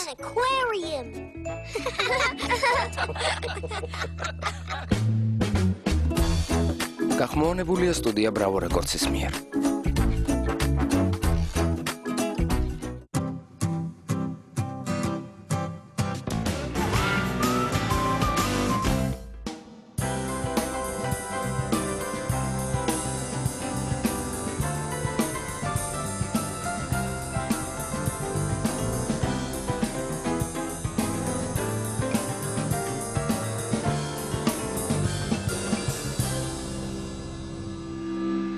მშვიდობისა დაუბრუნდით ეთერში, სადაც მთავრდება გზა და ასფალტი, იქ იწყება ოფროუდი. გენიალური ფრაზა. არა, მართლა ასეა, ხო, და მე მგონი სანატრელია ეხა ეგ მდგომარეობა ყველა ოფროუდერისთვის, იმიტომ რომ ფაქტობრივად ვერ იტანენ დაგებულ გზას ეს ადამიანები. რა თქმა უნდა, ხუმრობით, მაგრამ სერიოზულად თუ მიუდგებით ამ საკითხს, მე პირადად მჯდარ ვარ ასეთ მანქანაში და ამაზე დიდი სიამოვნება რეალურად არ არსებობს, კი. ეს არის მართლა ექსტრემალური სპორტების სახეობაში ალბათ ერთ-ერთი ყველაზე მიმზიდველი ჩემთვის. ნუ კიდევ არის რამდენიმე, თუმცა ნუ ეს არის ძალიან დიდი სიამოვნება. კი, რაც გამომისთია. მოკლედ, საინტერესო თემაა, ჩვენი ლევან ჯობავა უფრო კონკრეტულად მოგვიყვება თუ რატო დავიწყეთ ამ თემაზე საუბარი. ამ ყველაფერს გადაცემის მესამე ნაწილში. ახლა კი ლადო ტატიშვილი გველოდება და თიკა მახალდიანი, მოკლედ მივესალმოთ კიდევ ერთხელ. დილამშვიდობის კიდევ ერთხელ ბრუნდებით ეთერში. ახლა უკვე შემოგთავაზებთ მუსიკალურ ნომერს, ძალიან კარგ და ლამაზ ქართულ სიმღერას, გადასარევ ქართულ სიმღერას, ლაზარე. მართლა არა, მართლა შესანიშნავი ნუგზარ ვაწაძის კომპოზიცია. ეს რეპერტუარში გაქვს ეს თემა შენ? კი, მღერი ხოლმე. ხოლმე თუ ისე მუდმივად არის რეპერტუარში? არა, ნუ ხან აი ეს ჟანრია, ის სტილისტიკის კომპოზიცია, რაც მოგწონს? კი, მომწონს და თავს კარგად გრძნობს. გადასარევი, ეს ძალიან მნიშვნელოვანია მუსიკოსისთვის და მომღერლისთვის, იქიდან გამომდინარე, სადაც ადამიანი თავად გრძნობს თავს კომფორტულად, ძალიან დიდ კომფორტის გრძნობას ანიჭებს მსმენელს და მაყურებელსაც, რასაც ახლა თავად მიხვდება ჩვენი დილის მაყურებელი. გთხოვთ.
ჩვენიერი, დიდი მადლობა, არ გადართოთ, ჩვენ ცოტა ხანში დაგიბრუნდებით. თამუნა მუსერიძე უნდა შემოგვიერთდეს კიდევ ერთხელ, როგორც გითხრა, ამჯერად ცხელ-ცხელი ამბებით. თამუნა, მოგესალმებით. კიდევ ერთხელ მოგესალმებით თქვენს დამაყურებელსაც. ამჯერად უცხოური შოუ-ბიზნესიდან მაქვს სიახლეები. ჟანრობრივად რადიკალურად ერთმანეთისგან განსხვავებული მუსიკოსები შეიკრიბნენ იმისთვის, რომ პიტერ გაბრიელის უდიდესი ჰიტი ერთად ჩაწერონ. ჩვენ შეგვიძლია კადრები ვნახოთ კიდევაც რეპეტიციიდან. ჰიტს ჰქვია Don't Give Up, ალბათ ყველამ კარგად ვიცით და მას შეასრულებს Pinky, John Legend და Herbie Hancock. ალბათ ჯობს რომ თავად მოვისმინოთ და დაწყებთ, ვიდრე მე ვისაუბრო. I never thought I could fail. No fight left, or so it seems. I am a man whose dreams have all deserted. I've changed my face, I've changed my name, but no one wants you when you lose. ნახოთ, რამდენად საინტერესო იქნება ახალი ჰიტი, ამჯერად კი თავმა შეიძლება ითქვას, რომ ქალებს გვეშველა. იმიტომ რომ როგორც იქნა ვესტმინსტერის ფსიქოლოგებმა დაადგინეს და საბოლოო დასკვნა გამოიტანეს იმის შესახებ, თუ როგორი ქალები მოწოთ მამაკაცებს. ფსიქოლოგებმა დაადგინეს, ესე იგი ის, რომ ემოციურად გაწონასწორებულ უпроსტად მამაკაცებს მოწონთ თხელი ქალბატონები. აქვე ფსიქოლოგიურად გაუწონასწორებულ მამაკაცებს მოწონთ ქალები, რომლებსაც გამოკვეთილად ლამაზი ფორმები აქვთ. კვლევების შედეგების თანახმად მამაკაცები თვლიან, რომ ხორციან ქალბატონებს ცხოვრებისეული პრობლემების მოგვარების უნარი გააჩნიათ, რაც ნერვიული მამაკაცების არჩევანის მთავარი მიზეზი ყოფილა.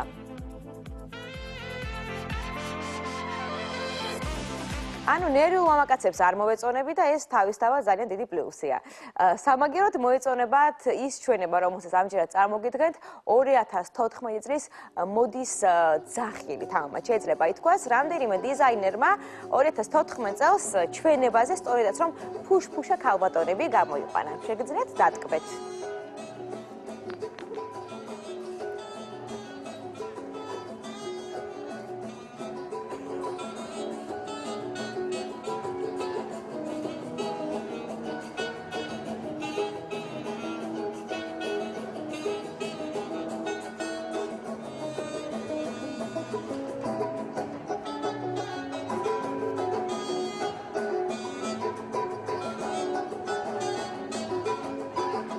თქვენი არ ვიცი, მაგრამ პირადად მე ნამდვილად მივესალმები მსგავს ჩვენებებს და მსგავს აქციებს, იმიტომ რომ ქალბატონები, რომლებიც არიან ცოტათი ხორციანები, მათ რა დააშავეს. მათთვის ყოველთვის პრობლემა არის ტანისამოსის შეძენა, ყოველთვის პრობლემა არის ის, რომ ჟურნალების გარეკანებზე გამხდარი და ტანწერწეთა ქალბატონები არიან გამოსახულები და პირიქით ძალიან დიდ პატივს იმ ქალბატონებს, რომლებსაც ამ ჩვენებაში მიიღეს მონაწილეობა და თავისი ეს კომპლექსები დაძლიეს. შემდეგ ჩართვაში უკვე ქართული ცხელ-ცხელი სიახლეებით დაგიბრუნდებით, დროებით. სანამ ქართულ ცხელ-ცხელ სიახლეებს გაგვაცნობ, ჩვენ გვაქვს თემა ალიმენტი და როგორც ვიცი, შენც გაქვს გამოცდილება ამ საკითხთან მიმართულებით, თამუნა. კი, გამოცდილება მაქვს. მე თვითონ მქონდა სასამართლო დავა ამ თემასთან დაკავშირებით და სამოქალაქო სამართალი იმდენად კარგად ვისწავლე, რომ ფაქტიურად, რა ვიცი, მუხლების კი დღემდე მახსოვს ისინი, რომელიც საჭირო იყო ამ დროს რომ გავამეყენებინა. ადვოკატს, რომელიც იყო ჩემს საპირისპიროდ, ჩემი მეუღლის ადვოკატი, მოუგე სასამართლო მე თვითონ. შემიძლია რაღაც ოჯახ, ანუ შენ ერკვევი ძალიან კარგად ამ საკითხში. ჩვენ ვეცდებით გავარკვიოთ ის მაყურებელი, ვინც არ იცის თავისი უფლებები, ვისაუბრებთ სტუმართან ერთად და სანამ იურისტი შემოგვერდება, გვანცაცატავა უკვე ჩვენთან არის სტუდიაში, ემზადება იმისთვის, რომ ჩვენს კითხვებს გასცეს პასუხი და უფრო მეტი ინფორმაცია მოგაწოდოთ იმასთან დაკავშირებით, თუ როგორ შეგიძლიათ მოიპოვოთ ალიმენტი, დააკისროთ თქვენს მეწყვილეს და ბავშვის მამას, თუმცა იქამდე უნდა ვნახოთ სიუჟეტი ანო თაკალანძე მოგიყვებათ ერთ-ერთი შემთხვევის შესახებ.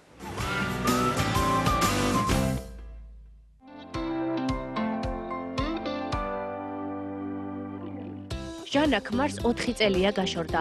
მას შემდეგ არასრულწლოვან შვილთან ერთად ნაქირავებ ბინაში ცხოვრობს. ცალკე ცხოვრება განსაკუთრებით რთული ფინანსური მხარის გამო აღმოჩნდა. მამა ბავშვის აღზრდაში მონაწილეობას არ იღებდა. თავიდან ჟანა მას ალიმენტის გადახდაზე სიტყვიერად შეუთანხმდა. ადამიანურად სიტყვიერად მოვილაპარაკეთ, რომ ალიმენტს გადაუხდიდე ჩვეულებრივად. 2 თვის განმავლობაში გადაიხადა და ისიც აგვიანებდა, შემდეგ ჩემს ზარსაც აღარ პასუხობდა. მძიმე სოციალური პირობების გამო ჟანამ სტილისტად მუშაობა გადაწყვეტა. ძირითადი შემოსავლის წყაროც სწორედ ეს პროფესიაა, თუმცა ამბობს, რომ ეს ფული ქირის გადახდისთვისაც არ ყოფნის. რახა მშობლები ალიმენტის გადახდასა და მის რაოდენობაზე ვერ შეთანხმდნენ, ჟანამ დახმარებისთვის სასამართლოს მიმართა. ალიმენტის ოდენობის განსაზღვრისას სასამართლომ გარემო პირობების შესწავლის საფუძველზე მშობელს ყოველთვიურად 100 ლარის გადახდა დაუწესა. მეგონა, რომ ყველაფერი ეხლა მაინც მეშველებოდა.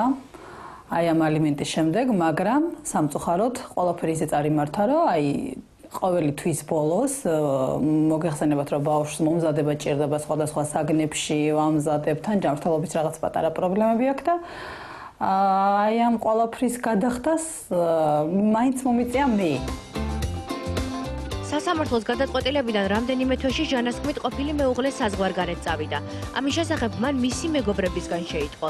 საქართველოს კანონმდებლობის მიხედვით კი მაშინ როცა მოვალის ადგილსამყოფელი უცნობია, ძებნის გამოცხადება მხოლოდ საქართველოს მასშტაბითაა შესაძლებელი.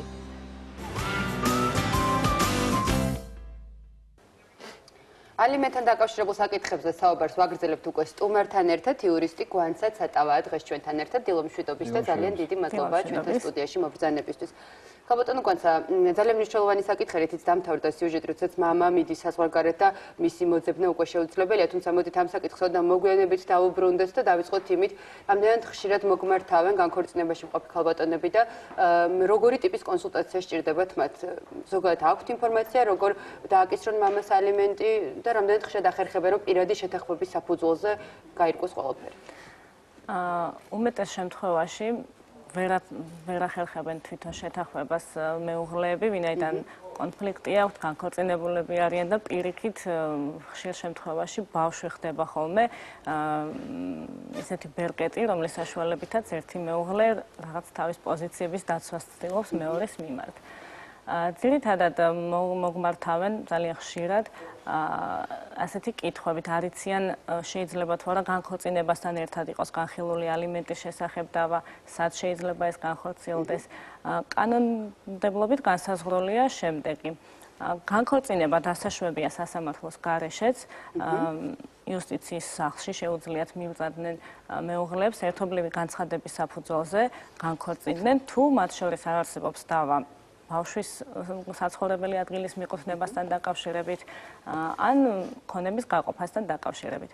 სხვა გარდა განქორწინებისა, მათ უკვე შეუძლიათ გააგრძელონ დავა სასამართლოში და შეიტანონ სარჩელი. ორივე მშობელი თანაბრად არის ვალდებული, რომ არჩინონ თავიანთი არასრულწლოვანი შვილები.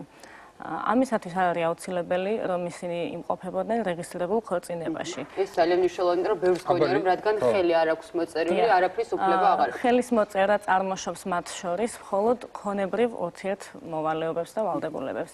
რაც შეეხება ბავშვის რჩენას, მიუხედავად ამისა, ყოველი მშობელი ვალდებულია არჩინოს თავიანთი არასრულწლოვანი შვილი. ანუ ეს დრო დავაკონკრეტოთ, თუ შეიძლება უკაცრავთ ამ, ანუ თუ მამა მისცა გვარი ასე, ამის მერე, თუ უბრალოდ შეიძლება იყოს მამა ბიოლოგიური, მაგრამ ის არ აღიარებდეს თავის შვილს. თუ მამობა არ არის დადგენილი და უცნობია მამის ვინაობა, ამ შემთხვევაში, როდესაც ბავშვი დაიბადება, დედა არჩევს მამის სახელს და დედის გვარი მიენიჭება ბავშვს. მაგრამ იმისათვის, რომ ბიოლოგიურ მამას დაეკისროს ალიმენტი, ამისათვის უნდა მიმართოს დედამ სასამართლოს და დაადგინოს მამობა. ამის შემდეგ უკვე მოხდება მასზე ალიმენტის დაკისრება. ალიმენტის დასაკისრებლად არ არსებობს განსაზღვრული რაიმე კონკრეტული ოდენობა ან პროცენტულობა. ამას წყვეტს თვითონ სასამართლო. ალბათ შემოსავლების მიხედვით. შემოსავლების მიხედვით აუცილებელია გავითვალისწინოთ როგორც დედის შემოსავალი, ასევე მამის. შეიძლება ბავშვს გააჩნდეს რაღაც ჩუქებით მიღებული ქონება. სამივე პირის ქონების რეალური შემოსავლების საფუძველზე სასამართლო განსაზღვრავს ამ ალიმენტის. და არის ასეთი ამის შანსი, რომ მამას არ დაეკისროს, ანუ მქონდეს ძალიან პატარა შემოსავალი. რა შემთხვევაში შეიძლება მამამ ეს თავიდან აირიდოს? თავიდან ვერ აირიდებს, ეს პირდაპირ არის გათვალისწინებული კანონში, რომ ვალდებული არჩინოს, მიუხედავად იმისა, მუშაობს იგი თუ არ მუშაობს. მისი შემოსავალზე არის დამოკიდებული ოდენობა. ანუ იმ შემთხვევაში თუ მშობელი არ მუშაობს, მას დაეკისრება ვალდებულება, მაგრამ ეს იქნება მინიმალური. საარსებო მინიმუმი დაახლოებით 150 ლარს შეადგენს დღესდღეობით. ხომ, საიდან მოიტანოს ფიზიკურად ეს ალიმენტი დაირიცხება სარჩელის შეტანის დღიდან და დაუგროვდება, ასე ვთქვათ, დავალიანება იმ შემთხვევაში, განსაკუთრებულ შემთხვევაში შეუძლია სასამართლოს, რომ განთავისუფლოს პირი დაკისრებული ალიმენტისაგან, ეს შეიძლება იყოს პატიმრობაში ყოფნა, მძიმე დაავადყოფობა, ასეთი საპატიო მიზეზებით შესაძლებელია. და რა ხდება იმ შემთხვევაში, როდესაც სასამართლო იღებს გადაწყვეტილებას, რომ მამამ უნდა გადაიხადოს ალიმენტის გარკვეული რაოდენობით, განსაზღვრული რაოდენობით, მაგრამ მამა მაინც არ იხდის. ასეთი შემთხვევებიც ხშირია საკმაოდ. ამ შემთხვევაში მეუღლემ, რომელმაც დააკისრა ალიმენტი, უნდა მიმართოს სასამართლოს, რათა გამოიწეროს საახსრულებო ფურცელი, წარადგინოს ეს საახსრულებო ბიუროში და უკვე იქ მოხდება იძულებითი აღსრულება. არის შემთხვევები, როდესაც ასად არ ფიქსირდება შემოსავალი, ბანკებში არ ერიცხება მეუღლის შემოსავალი, ამ შემთხვევაში თვითონ მხარეს შეუძლია მიეხმაროს აღმასრულებელს, მიაწოდოს ნებისმიერი ინფორმაცია, რაც მისთვის ცნობილია, თუნდაც შესაძლებელია ის ხელზე იღებდეს რაიმე სახის შემოსავალს და თვითონ მხარეც დაინტერესებულია და აღმასრულებელი, რასაც შეძლებს კანონის ფარგლებში ყველგან აგზავნის მოთხოვნას ბანკებშიც, თუ სამსახურის ცნობილია, იქაც მოთხოვნას აგზავნის, მაგრამ თუ არის ისეთი სამსახური, რომელიც არ არის ცნობილი ოფიციალურად ან კერძო შეპესე არის, ამ შემთხვევაში თვითონ მხარესაც შეუძლია ამ ინფორმაციას. ეს იძულება რა ტიპის ქმედებას გულისხმობს? იძულებით შესაძლებელია, რომ თუ ცნობილი გახდება, რომ რომელიღაც ფირმაში პირი მუშაობს და იგი ხელფას ხელზე იღებს, დაავალდებულებს, გააფრთხილებს ადმინისტრაციას, სადაც მოხდება ალიმენტის სახით დაკისრებული თანხის დაკავება ამ პირისათვის და დიახ, გადარიცხავს უკვე თვითონ. უნდა იყო, როდესაც ძალიან ბევრია აი ეგ მინდოდა მეკითხე ხა სავარაუდოდ ნამდვილი ზუსტი სტატისტიკა ამისი არ არსებობს, მაგრამ ბევრია ასეთი შემთხვევა, თქვენ უფრო გეცოდინებთ. ძალიან ხშირია, ზუსტად ციფრს ვერ დავასახელებ, მაგრამ უმეტესად დაუშვათ 10 დაანგრეული ოჯახიდან ამდენშია ეს პრობლემა. 7-ში მინიმუმ. არის პირიქით შემთხვევები, როდესაც დედას უწევს პრაქტიკაში ორი შვილი ყავდათ. ერთი შვილის საცხოვრებელი ადგილი განისაზღვრა მამასთან, მეორე შვილის დედასთან. შემდეგ რაღაც უთანხმოება მოხდა კვლავ განქორწინებულ პირებს შორის და მამამ მოითხოვა მეორეში თავის შვილს, რომელი შვილის მასთან იმყოფებოდა, მასზე ალიმენტის დაკისრება. ამავდროულად ცოლმაც შეიტანა შეგებებული სარჩელი და გამოვიდა, რომ ქმასაც 100 ლარი დაეკისრა ალიმენტი და ცოლსაც 100 ლარი. ბავშვები გადაწყვეტეს. აი ეს მაინტერესებს. აი ხო არის ხოლმე რომ ბავშვი გადაწყვეტს გადაწყვეტავს რომ დარჩეს მამასთან. შეიძლება რომ ბავშვის სურვილზე არ იყოს დამოკიდებული ეს გადაწყვეტილება და სასამართლომ გადაწყვეტოს დაუშვათ რომ უნდა იყოს დედასთან ან მამასთან. სასამართლო იზიარებს ბავშვის აზრს, თუ მისი ასაკი 10 წელს აღემატება. და რას აი ეს არასდროს არ მესმის ხოლმე. არ შეიძლება 9 წლის ბავშვს საკუთარი აზრი გააჩნდეს და ზუსტად იცოდეს სად უნდა. აი ეს რის მიხედვით არის 10 წელი რას ნიშნავს? 10 წელი განსაზღვრულია დაახლოებით ის ასაკი, როდესაც უკვე ბავშვს ჩამოყალიბებული აქვს ის მინიმალური შეგნება, რომ დარჩეს რომელიმე მშობელთან საცხოვრებლად და ეს არ იყოს განპირობებული რაღაც საჩუქრების დაპირებით და სხვა ფაქტორებით. გარდა ამისა, ასეთ დროს პროცესში ერთვება მეურვეობისა და მზრუნველობის ორგანო. მისი წარმომადგენელი ეწევა ორივე ოჯახს სახლში გამოკითხვა ტარდება, რის შემდეგაც იდება დასკვნა. მეურვეობისა და მზრუნველობის ორგანო დებს დასკვნას, სადაც დეტალურად არის აღწერილი, სად არის უმჯობესი პირობები ბავშვისთვის. ამ შემთხვევაში ბავშვის ინტერესები არის უზენაესად აღიარებული და ამის მიხედვით ხდება ნებისმიერი გადაწყვეტილების გამოტანა. კი ბატონო, არ გამოგვრჩეს ის საკითხით, რის დავიწყეთ და სიუჟეტშიც იყო ამაზე საუბარი, როდესაც მამა მიდის საზღვარგარეთ და მისი ადგილსამყოფელი უცნობია. და სავარაუდოდ თვითონ ცდილობს, რომ არავინ გაიგოს ამის შესახებ, რადგან არ დაუწყოცებდნენ და არ მოსთხოვენ ალიმენტის გადახდა. რა ხდება ამ შემთხვევაში? რის უფლება გვაქვს და შესაძლებლობა კანონის ფარგლებში? პირველ რიგში, როდესაც გამოდის სასამართლო გადაწყვეტილება და შემდეგ საახსრულებო ფურცელი მიაქვს საახსრულებო ბიუროში, სხვა ტიპის დავებზე არსებობს ხანდაზმულობის ვადა 10 წელი. ალიმენტი ამ შემთხვევაში გამონაკლისია და რჩება ერთადერთი რომ დაველოდოთ იქნებ გამოჩნდეს საქართველოში და რამე ქონება თუ არსებობს მის სახელზე იქნეს დაყადაღებული და მიქცეული გასაყიდად. ეს უფრო ხშირად გამოიყენება იმ შემთხვევაში თუ დაგროვილია რამოდენიმე თვის გადასახადი, სარჩელის შეტანის დღიდან აითვლება ეს ვადა, ეს თანხა და როგორც წესი არის სამომავლოდ განსაზღვრული, მაგრამ არსებობს ერთი გამონაკლისი. შესაძლებელია წარსული დროითაც მოითხოვოთ ალიმენტი 3 წლის ფარგლებში. ოღონდ აუცილებელი პირობა არის, უნდა დამტკიცდეს სასამართლოში, რომ თქვენ ამ 3 წლის განმავლობაში ცდილობდით სარჩოს მიღებას, მაგრამ მან უარი განაცხადა. ეს როგორ დადავამტკიცოთ? ეს შეიძლება დამტკიცდეს მოწმეთა ჩვენებით, სხვადასხვა, თქვათ, ბავშვის სკოლის გადასახდელებით, რომელზეც კიდე მაქვს ერთი კითხვა თუ შეიძლება. რაიმე იურიდიული რაღაცა საბუთის სახე, ეს ხელზე ხდება ამ ალიმენტის გადახდა? ხო არ გაამარტივებს უფრო რაღაცა საბანკო გადარიცხვა, რაღაც უფრო მარტივი ხო არ იქნება ამის თუ იურიდიულ საკითხამდე მივდივართ? როდესაც გამოდის გადაწყვეტილება და თუ პირი მოპასუხე ნებაყოფლობით ასრულებს მას, არ არის არანაირი პრობლემა, რომ თუნდაც ხელზე მიაწოდოს ეს თანხა მეუღლეს. მაგრამ როგორც წესი, უფრო ხშირად ითხოვენ ხოლმე გადმორიცხვას. ეს შეიძლება იყოს ჯერ სასულიერო ბიუროს ანგარიშზე ჩარიცხვით და შემდეგ ბიურო გადმორიცხავს თვითონ ამ კრედიტორის ანგარიშზე. აი რა არის ის პერიოდი, რის შემდეგაც შეიძლება რომ მშობელმა, ერთ-ერთმა მშობელმა დაუშვათ კიდე თავიდან უჩივლოს თუ რა ქვია ამ წინადადებას. რამდენი თვე უნდა გავიდეს, აი დაუშვათ რა პერიოდია რომ აცადო ასე ვთქვათ შენს ყოფილ მეუღლეს. სასამართლო გადაწყვეტილების გამოტანიდან, როცა უკვე დასაბუთებული და იქ ძალაში შევა, თუ არ იქნება გასაჩივრებული, მეორე დღიდანვე თუ არ შესრულდება ვალდებულება, შეუძლიათ გამოითხოვონ საასრულებო ფურცელი სასამართლოში და მიმართონ იძულებით აღსრულებას. ძალიან დიდი მადლობა. შეგახსენებთ, რომ ჩვენი სტუმარი იყო იურისტი გვანცად სატავა. ჩვენ რამდენიმე წუთით გემშვიდობებით რეკლამა, შემდეგ საინფორმაციო გამოშვება და დაგიბრუნდებით ძალიან მალე.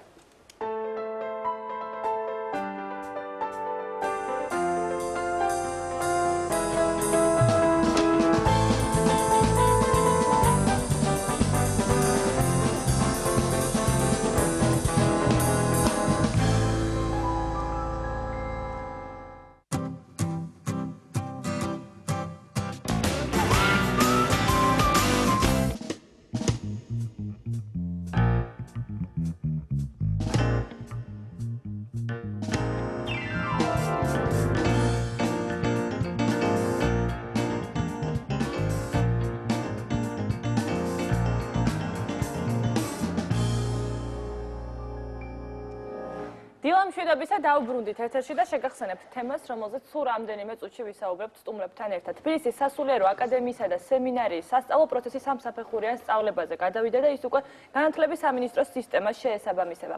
ბაკალავრიატი, მაგისტრატურა და ახლა უკვე დოქტორანტურაც. აკადემიას სემინარიის სტუდენტებს შესაძლებლობა აქვთ უკვე უმაღლესი საფეხურიც გაიარონ. ამ თემაზე ჩვენ ვისაუბრებთ სტუმრებთან ერთად, მაგრამ სპორტის მანამდე ხო კიდევ ერთხელ ვნახოთ სპორტის ახალი ამბები და შემდეგ საინტერესო თემა ჩვენს ეთერში.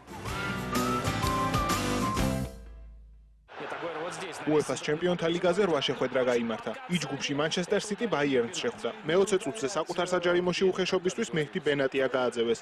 სერხიო აგუერომ 11 მეტრიანი დარტყმით ანგარიში გახსნა. მე-40 წუთზე ჩაბი ალონსომ წონასწორობა აღადგინა. 5 წუთში კი City-ს კარი რობერტ ლევანდოვსკიმ აიღო.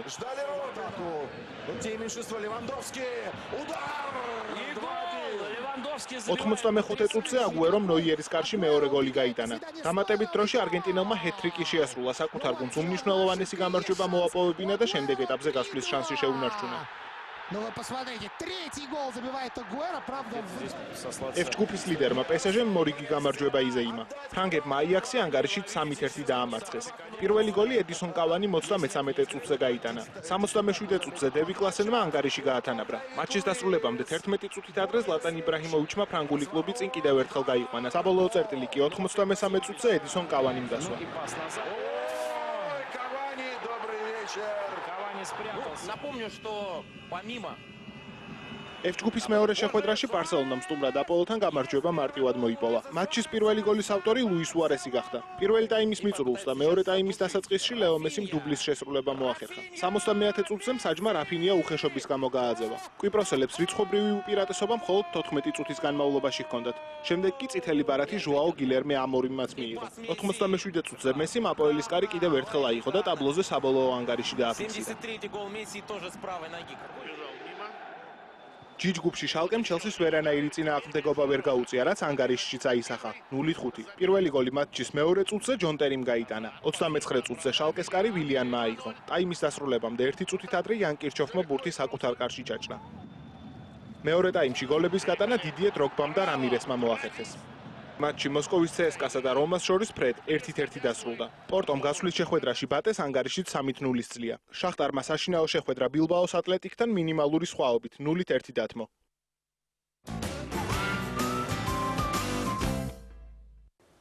ჩვენ უკვე შემოგვირთვენ სტუდიაში სტუმრები თბილისის სასულიერო აკადემიის და სემინარის პრორექტორი დეკანოზი ბესარიონ ცინცაძე. მასთან ერთად მასპინძლობთ აკადემიის და სემინარის გამომცემლობის ხელმძღვანელს პროფესორს ქალბატონ ნინო მელიქიშვილს და ასევე სასულიერო აკადემიის და სემინარის დოქტორანტურის ხელმძღვანელს, ისტორიის მეცნიერებათა დოქტორს, პროფესორს ბატონ ელდარ ბუბულაშვილს დილამშვიდობის და ძალიან დიდი მადლობა ჩვენთან სტუდიაში მობრძანებისთვის. მოგესალმებით. პირველ რიგში დავიწყოთ საუბარი ალბათ ამ განათლების მნიშვნელობაზე. რამდენად აქვს ასევე მაყურებელს ალბათ საინტერესო, რამდენად აქვთ მოძღვრებს ის თეოლოგიური განათლება, რომელიც აუცილებელია იმისთვის, რომ მათ ყოველდღიური შეხება ჰქონდეთ მრევლთან და მათ კითხვებზე ჰქონდეთ პასუხი. მოგახსენებთ თავდაპირველად სასულიერო აკადემიის შესახებ, მოგახსენებთ თუ რაც წარმოადგენს თბილისის სასულიერო სემინარი აკადემია თავისი მრავალწლიანი გამოცდილებით ჩამოყალიბდა მსოფლიო მართლმადიდებელ სივრცეში ერთ-ერთ წარმატებულ საგანმანათლებლო დაწესებულებად. იგი წარმოადგენს როგორც სტუდენტების, ისე აკადემიური პერსონალის და რექტორატის მჭიდრო ურთიერთობას, ერთობას. უკანასკნელ პერიოდში რექტორ პროფესორ გიორგი ზვიადაძის ძალისხმევით, რომელიც უშუალოდ ლოცვა კურთხევას იღებს და ექვემდებარება მის უწმინდესობას და უნეტარესობას ილია მეორეს, სასწავლებელმა დიდ წარმატებას მიაღწია როგორც ადმინისტრაციულ, ასე რომ ვთქვათ, საქმიანობაში, ორგანიზაციულ საქმიანობაში, ისე აკადემიური დონის ამაღლებაში.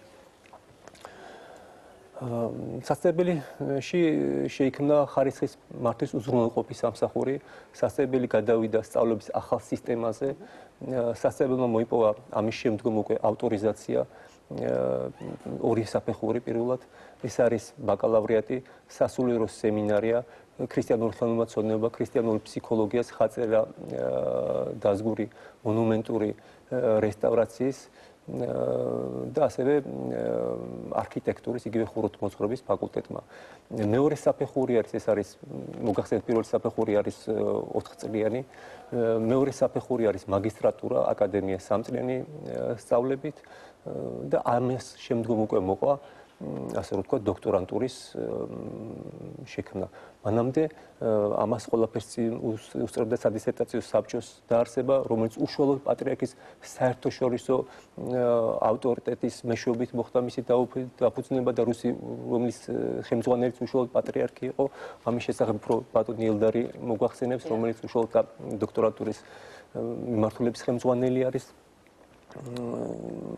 დოქტორანტურაზე აუცილებლად ვისაუბრებთ ჩვენს გადაცემაში დღეს და რამდენიმე წუთში, თუმცა იქამდე აუცილებლად მინდა სამეცნიერო საქმიანობასაც შევეხოთ, რაც აქტიურად მიმდინარეობს სემინარიაში. ქალბატონი ნინო ისაუბრებს როგორი ამაზე.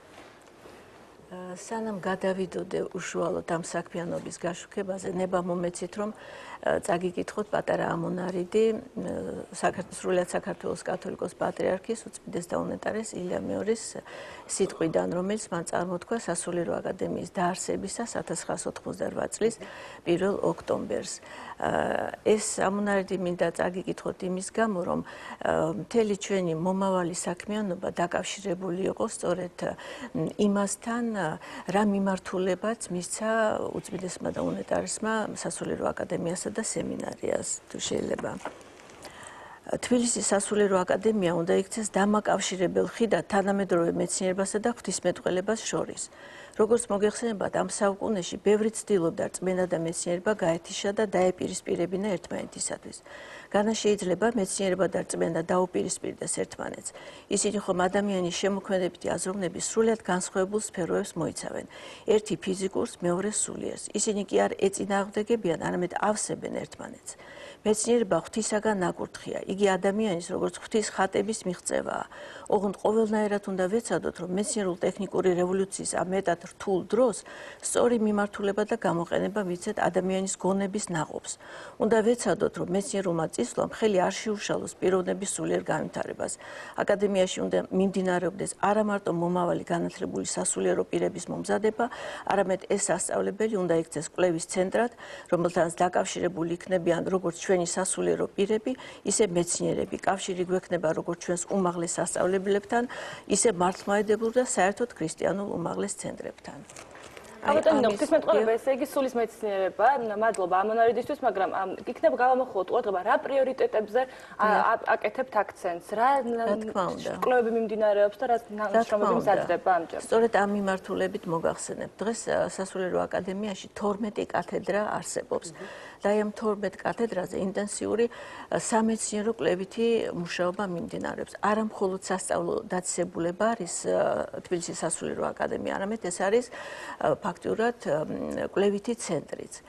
აი მინდა გითხრათ, რომ პირველი რიგის აუცილებლობა, რა თქმა უნდა, სასულიერო აკადემიისათვის წმინდა წერილის აკადემიური გამოცემა არის. და აი უკანასკნელ წლებში სწორედ ასეთი ძალიან მაღალი დონის აკადემიური გამოცემა სახარებაოდ ღვთავის ფსალმუნისა და იოანეს გამოცხადებისა განხორციელდა, დამყარებული ყველა ბერძნული რედაქციის ჩვენებაზე. ასევე ძალიან მნიშვნელოვანია ლიტურგიკული ძეგლების გამოცემა.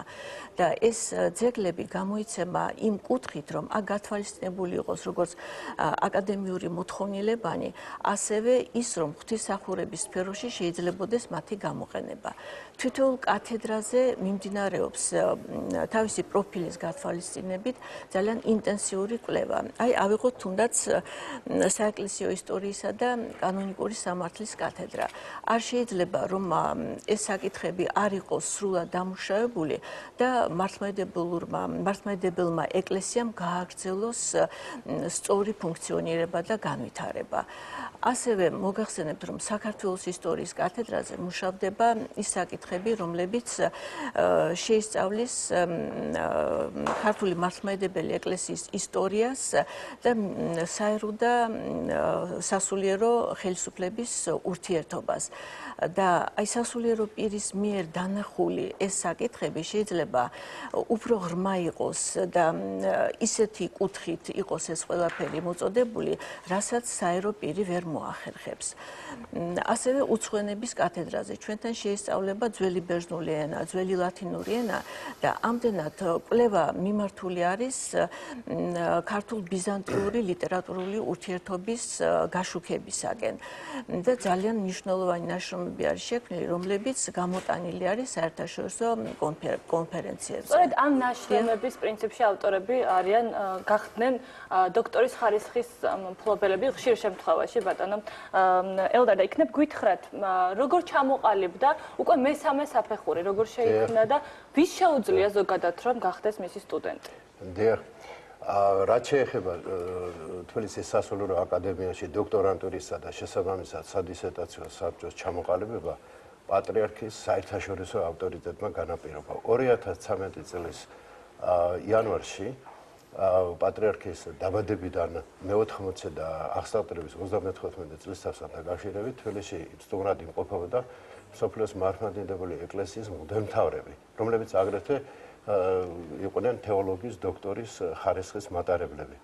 მათი ინიციატივით და შეიქმნა ერთჯერადი საერთაშორისო სადისერტაციო საბჭო, რომელსაც პატრიარქი თავმჯდომარეობდა და ამ მდივანი გახდათ მანგლენი მიტროპოლიტი ანანია ჯაფარიძე. და 10 აკადემიის პედაგოგს ერთდროულად მიენიჭა ღვთისმეტყველების დოქტორის ხარისხი. ეს უკვე საფუძველი იყო იმისა, რომ ესე იგი შექმნილი იყო სადისერტაციო საბჭო და იმავე 2014 წლის 29 მარტს შეიქმნა დებულება დოქტორანტურისა და სადისერტაციო საბჭოს შექმნის შესახებ. ჩამოყალიბდა თვითონ დოქტორანტურის განყოფილებაც და უკვე საბჭოს შექმნა, ხელსაყრელი პირობები შექმნა და ჩვენ უკვე შევქმნით 5 მიმართულება გასულ წელს და საინტერესოა ის რომ დოქტორანტურის ჩამოყალიბებაში და არა მარტო დოქტორანტურის, არამედ სამივე საფეხურის სრულყოფაში კანონმდებლობრივი თვალსაზრისით დიდ დახმარება გაგვიწია დღევანდელმა პარლამენტის მოწვევის დეპუტატებმა, შესაბამისი განათლებისა და მეცნიერების კომიტეტმა და რა თქმა უნდა საქართველოს საპატრიარქოს განათლების კომიტეტმა, რომელსაც მიტროპოლიტი ივანე გამრეკელი მეთაურობს და თვითონ მეუფე ივანე გამრეკელი გახლავთ ერთ-ერთი მიმართულების ახალი აქტის ხელმძღვანელი. ბატონო, მოდით პროგრამებზეც ვისაუბროთ უფრო კონკრეტულად, დარწმუნებული ძალიან ბევრს საინტერესებს. კი. ძალიან საინტერესო რომ გასულ წელს, რახან ახალი ჩამოყალიბებული იქნა, მიღება ჰქონდა ორ საგანმანათლებლო სადოქტორო პროგრამაზე. ეს იყო ეკლესიის ისტორია, რომელიც ორი მოდულისაგან შედგება. ერთი არის მსოფლიოს მართლმადიდებელი ეკლესიის ისტორია და მეორე გახლავთ საქართველოს ეკლესიის ისტორია. და ასევე მიმართულება იყო პატროლოგია. და შარშან ჩვენ 8 დოქტორანტი მივიღეთ, ისინი წარმატებით ეუფლებიან ამ ცოდნას და წელს გაიხსნა ახალი მიმართულება. ეს არის ესე ლიტურგიკა, გახლავთ ასევე ბიბლიისტიკა, რომელიც ორი მიმართულებისგან შედგება, ახალი აღთქმა და ძველი აღთქმა და გახლავთ საეკლესიო სამართალი. საეკლესიო სამართალზე მიღება წელს არ ქონდა. წელს მივიღეთ ჩვენ 6 სტუდენტი. და რაც შეეხება თვითონ ვის შეუძლია ჩააბაროს დებულების მიხედვით, ესე იგი თბილისის სასულიერო აკადემიაში შესვლის უფლება აქვს ღვთისმეტყველების, მართლმადიდებელი ღვთისმეტყველების მაგისტრის ხარისხის მქონეს, ან მასთან გათანაბრებულს. ან გვაქვს ასეთი დებულებაში ჩადებული, თუ კი რომელიმე მიმართულება სპეციფიკურ ხასიათს ატარებს, მაშინ უფლება აქვს შესაბამისი ჰუმანიტარული დარგის დამთავრებულმაც მაგისტრის ხარისხის დამთავრებულმაც შემოიტანა ჩვენ. ნებისმიერი ჰუმანიტარული საგნის მაგისტრი შეუძლია. კონკურსი იყო ჩვენთან, 12 კაცი იყო, 12-დან 8 ჩაირიცხა. წელს 18 მოვიდა და წელს ჩაირიცხა 6 კაცი. მაღალი მოთხოვნილება არის საქმის გახლავთ, რომ ერთი უცხოენა აუცილებლად უნდა იცოდეს. და ეს არის ძირითადი პრინციპი და სპეციალობის გარდა ასევე ალბათ იგულისხმება რუსული ან ინგლისური? რა თქმა უნდა, არა, აქ იგულისხმება მრავალფეროვნება არის. ინგლისური, გერმანული, რუსული, ახალი ბერძნული, იტალიური და სხვა ენები, მაგრამ თუ ჩვენ მეორე დონის დამადასტურებელი სერტიფიკატი წარმოგვიდგენს, ჩვენ ვათავისუფლებთ გამოცდისგან, უცხოენის გამოცდისგან. გარდა ამისა, აქვს უფლება ჩვენთან შემოიტანოს საბუთი უცხოელმა მართლმადიდებლური ესე იგი მაგისტრის ხარისხის მქონე. და ამასთანავე სერტიფიკატი უნდა რომ ქართულ ენა უნდა იცოდეს მას, იმიტომ რომ სწავლება ჩვენთან 3 წლიანი და მიმდინარეობს ქართულ ენაზე. ეს არის ძირითადი ესე იგი მოთხოვნა. რაც შეეხება თვითონ ესე იგი სანამ გამოცდები დაიწყება, მანამდე არის სწორედ ესე იგი გასაურება ძველ ბერძნულში. ყველა სპეციალობაზე ძველი ბერძნული ენის ცოდნა აუცილებელი არის. გარდა ამისა, თვითონ როდესაც საბუთების შემოტანა ხდება, ჩვენი სპეციფიკური სასწავლებელია, ძირითადად მათ უნდა ქონდეთ მოძღვრის რეკომენდაცია. მოძღვრის რეკომენდაცია და მის გარეშე არ შეიძლება და თვითონ საბუთების მიღების შემდეგ აკადემიის სამეცნიერო საბჭო იხილავს თითოეული დოქტორატის კანდიდატის პირად საქმეს და ამის შემდეგ ხდება ჩაბარება. დიახ, ესე გამოცდებზე. ნამდვილად ძალიან დიდი ნაბიჯია დოქტორანტურის დამატება და სამომავლო გეგმები, რაც აქვს აკადემიას სემინარიას, ესეც რომ უთხრათ ჩვენს მაყურებელს მოკლედ და მოგახსენებთ, მაგრამ წინაპირობა ვთქვა, თუ დღეს რასაც წარმოადგენს სასულიერო აკადემია, უშუალოდ ვისი დამსახურება და საიდან მოდის ეს აღიარება. პირველ რიგში უწმინდის უნეტარესის ჩვენი კათოლიკოს პატრიარქის მოგახსენებთ, რომ თვით უწმინდესმა უწყის ყველაზე კარგად სასულიერო აკადემია სემინარიის აუცილებლობა, რომ სასულიერო აკადემია სემინარია არის სამჭედლო მომავალი სასულიერო პირების, ღვთისმიერი ადამიანების, რომელმაც ჩვენი ოჯახები, ჩვენი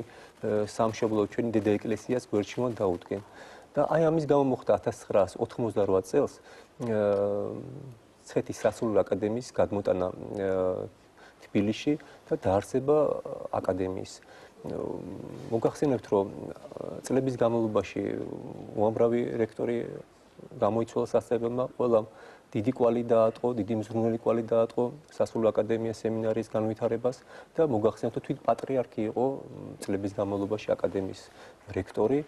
იგი უშუალოდ ხვდებოდა ხოლმე პროფესორ მასწავლებლებს, სტუდენტებს და კარგად გრძნობდა სასწავლებლის მაჯისცემას. აი სწორედ აი ამ კურსის განმატარებელი არის დღევანდელი რექტორი პროფესორი გიორგი ზვიადაძე და მთელი კოლექტივი, როგორც დეკანები, ისე კადრის გამგეები, კვალიფიცირებული პედაგოგები და მთელი სასწავლებელი. გასაგებია, დიდი მადლობა სტუმრობისთვის. შეგახსენებთ, რომ ჩვენი სტუმრები იყვნენ თბილისის სასულიერო აკადემიის და სემინარიის პრორექტორი დეკანოზი ბესარიონ ცინცაძე, ასევე აკადემიის და სემინარიის გამომცემლობის ხელმძღვანელი პროფესორი ქალბატონი ნინო მელიქიშვილი და მას პინძლობდით სასულიერო აკადემიის და სემინარიის დოქტორანტურის ხელმძღვანელს, ისტორიის მეცნიერებათა დოქტორს და პროფესორს ელდარ ბუბულაშვილს. ძალიან დიდი მადლობა კიდევ ერთხელ ჩვენთან მობრძანებისთვის. ნახოთ რეკლამა, რამდენიმე წუთში დაგიბრუნდებით.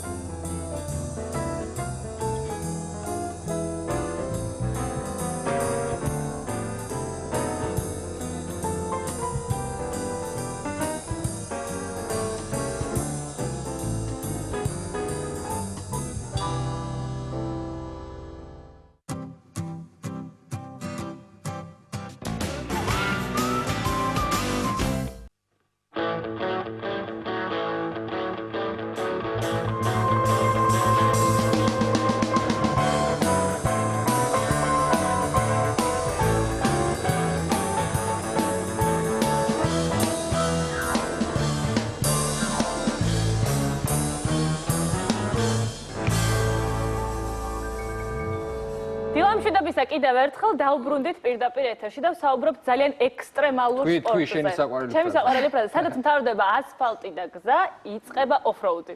ძალიან მომეწონა ეს. კი, ფრაზა, რომელიც ნამდვილად აღწერს მე მგონი. დასახავს მე მგონი ამ სპორტის მიმდევრების სურვილს. წეღანაც თქვი და ეხლაც გავიმეორებ, რომ მე მგონი ვერ იტანენ ასფალტიან გზას და მათთვის საყვარელი პერიოდი ეგ უნდა მეთქვა, ეხლა 90-იან წლები იქნებოდა უბედნიერეს. ეს რა თქმა უნდა ხუმრობით კიდევ. გიორგი, კარგი ნაკლები მდგომარეობა გზებზე. არა, რას ეხლა ლაპარაკი მაშინ საშინელება იყო. თუმცა ახლა უნდა რეალურად მოძებნო, იმიტომ რომ ეს სპორტის სახეობა ესეთი სერიოზული დაიხვეწა წესები, თავისი სირთულეები მიენიჭება გზებს და ასე შემდეგ და საქართველოში რეალურად ჩვენი ასე ვთქვათ გეოგრაფიული მდგომარეობა, დებარეობა, უბრალოდ და მდგომარეობას ხელს გვიწყობს, რომ ეს სპორტის სახეობა განავითაროთ და მე როგორც გითხარით, წეგან ამანქანაზე მჯდარ ვარ, ასე ვთქვათ, საჭესთან და ეს არის უდიდესი სიამოვნება. საჭესთან იჯექით? მე მეგონა რომ გვერდით. არა, ეს არის უდიდესი სიამოვნება. თითქოს აი რომ უყურებ მაყურებელია, ეს არ არის იმდენად ეფექტური, მაგრამ საჭესთან ჯდომა არის რაღაც უნიკალური შეგრძნება. ოფროუდის საერთაშორისო ტურნირისთვის ემზადებიან უკვე საქართველოში და სწორედ ამის შესახებ მოგიყვებათ ლევან ჯობავა.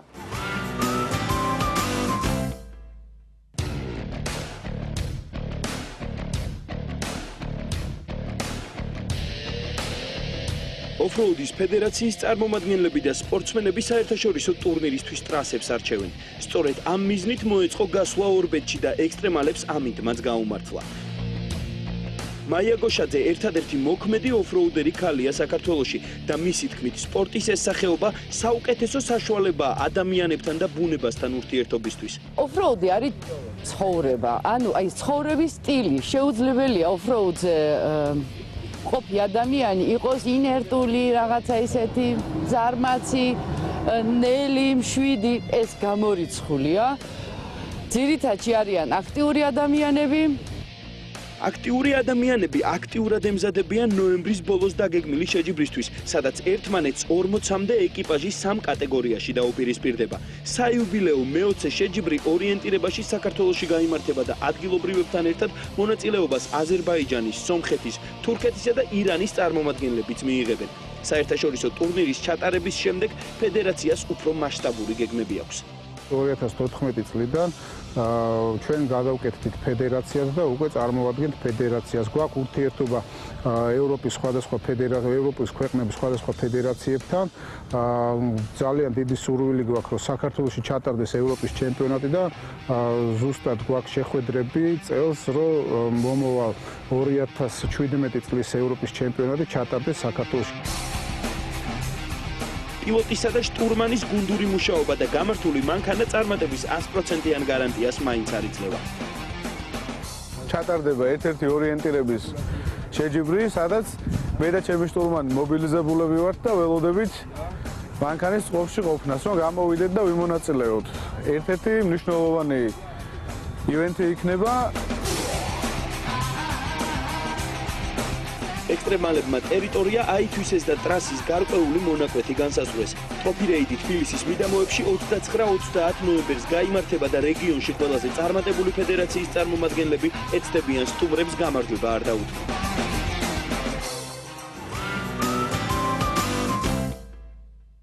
ჩვენ წარმატებებს ვუსურვოთ ქართულ ოფროუდერებს, განსაკუთრებით კი ქალბატონ ოფროუდერს მაია გოშაძეს. ნამდვილად. და მივესალმოთ თამუნა მუსელიძეს დღევანდელ პროგრამაში ბოლოჯერ. თამუნა ოფროუდერი არ ხარ, მაგრამ როგორც ვიცი, ნამდვილად ძალიან კარგი მძღოლი უნდა იყო.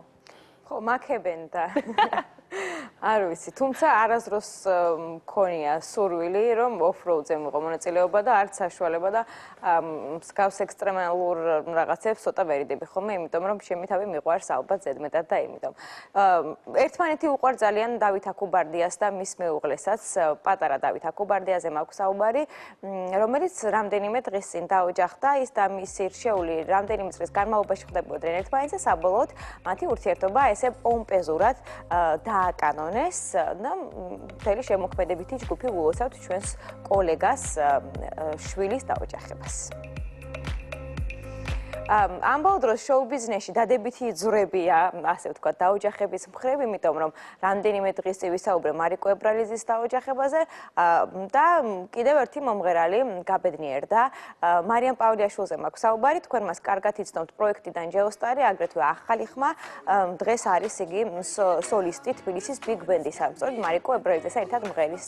მისი რჩეული დავით კილასონია, ისინი დიდი ხნის განმავლობაში იცნობდნენ ერთმანეთს, თუმცა სულ რაღაც 2 თვის განმავლობაში ხდებოდნენ და შაბათს 22 ნოემბერს მქონდათ მათ ხელმოწერა, ჯვრისწერა, მეჯვარე გახდათ თქვენი მონამორჩილი ქალბატონი თამარ მუსელიძე. დღეს ისინი წასულები არიან თაფლობისთვის აღნიშნავენ და კიდევ ერთხელ ულოცავ მოკლედ პირველი არხის ეთერით მათ გაბედნიერებას. რატომღაც მოხდა სასწავლებრივად ის, რომ ელენე კალანდაძის დაოჯახება და გაბედნიერება გამომეპარა, მისი მეუღლე, მეორე მეუღლე გახლავთ ოთონ ლეჟავა, რომელიც მუშაობს სარეკლამო კომპანიაში, რომლის არც ფოტო, არც ახალდაგვარი ელენეს არ გაუჟღერებია არც ერთი ტელეარხით და არც ერთი გაზეთის საშუალებით და პირიქით ცდილობდა, რომ როგორღაც დაემალა ეს ფაქტი. თუმცა, რამდენიმე დღის წინ ისინი პატარა ლილუს მშობლები გახდნენ და არ შემეძლო რომ ეს ფაქტი თქვენთვის არ მეხარებინა და მთელი გულით და სულით ულოცავთ მთელი ჩვენი შემოქმედებითი ჯგუფი, განსაკუთრებით ჩვენი ბენდის ბიჭები, იმიტომ რომ ელენე კალანდაძე საერთად უკრავენ ბიჭები და განსაკუთრებით დარწმუნებულია რომ ისინი უფრო შეხედულები არიან მათ სიყვარულის ამბავში ელენეს და ოთოზე მაქვს საუბარი და მთელი გულით და სულით მოგლეთ გილოცავთ მთელი პირველი არხის შემოქმედებითი ჯგუფი ელენე და ოთო არა მარტო დაოჯახებას, არამედ პატარა გოგონას შეძენას. დიდი მადლობა ყველას ყურადღებისთვის. 2 დღით გემშვიდობით წარმატებულ და ბედნიერ დღეს გისურვებთ. ნახვამდის. დიდი მადლობა შენ თამუნა და ჩვენ რა თქმა უნდა ვუერთდებით ყველა შენ მილოცვას. დღეს საღამოს თუ გამონახავთ დროს და ახმეტელის თეატრს ესტუმრებით, პრემიერაზე გეპატიჟებიან 19 საათზე დაიწყება სპექტაკლი, რომელიც დეკანოზი პეტრეს ლექსების მიხედვით ითქმება.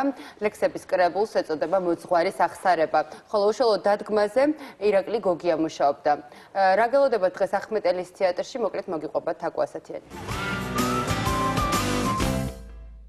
საუკუნოდ გაწელილი ღამე ნაბადივით მარათები დედას, ლექსით ნათქვამი განცდები, ფიქრები, ემოციები, სცენაზე გადატანილი და გაცოცხლებული მოგონებები მამა პეტრეს ცხოვრებას გვაცნობს. ახმეტელის თეატრი დეკანოზი პეტრეს პოეზიის მიხედვით დადგმულ ლიტერატურულ სპექტაკლს წარმოგიდგენთ.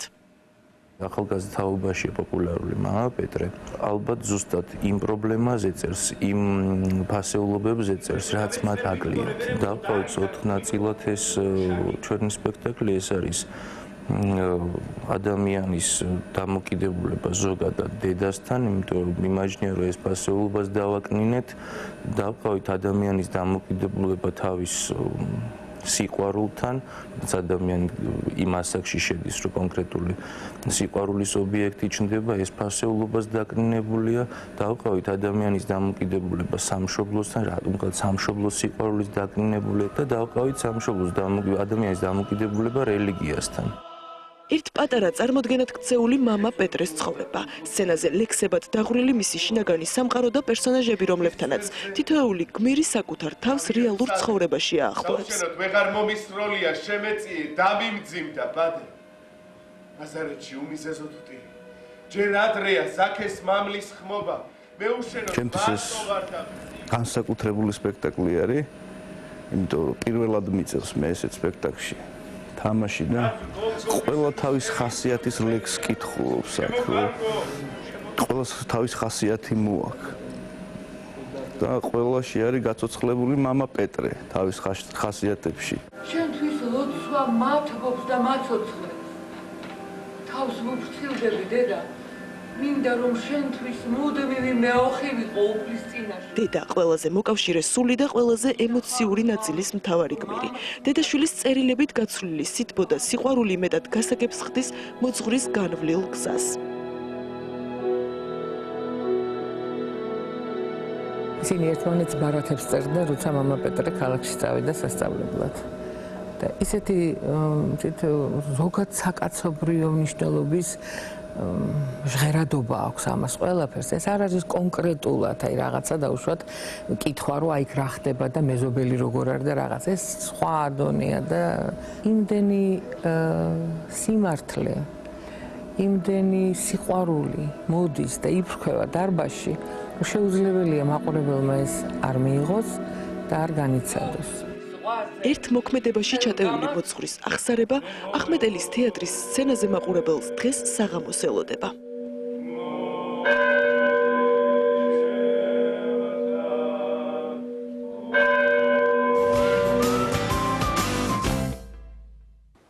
ალბათ საინტერესოა სერვისი, რომელიც ყველას გონია, რომ უფასოა, მაგრამ შეიძლება თანხაც გადაგახდებიდნენ. ჩახუტებაზე ვსაუბრობთ.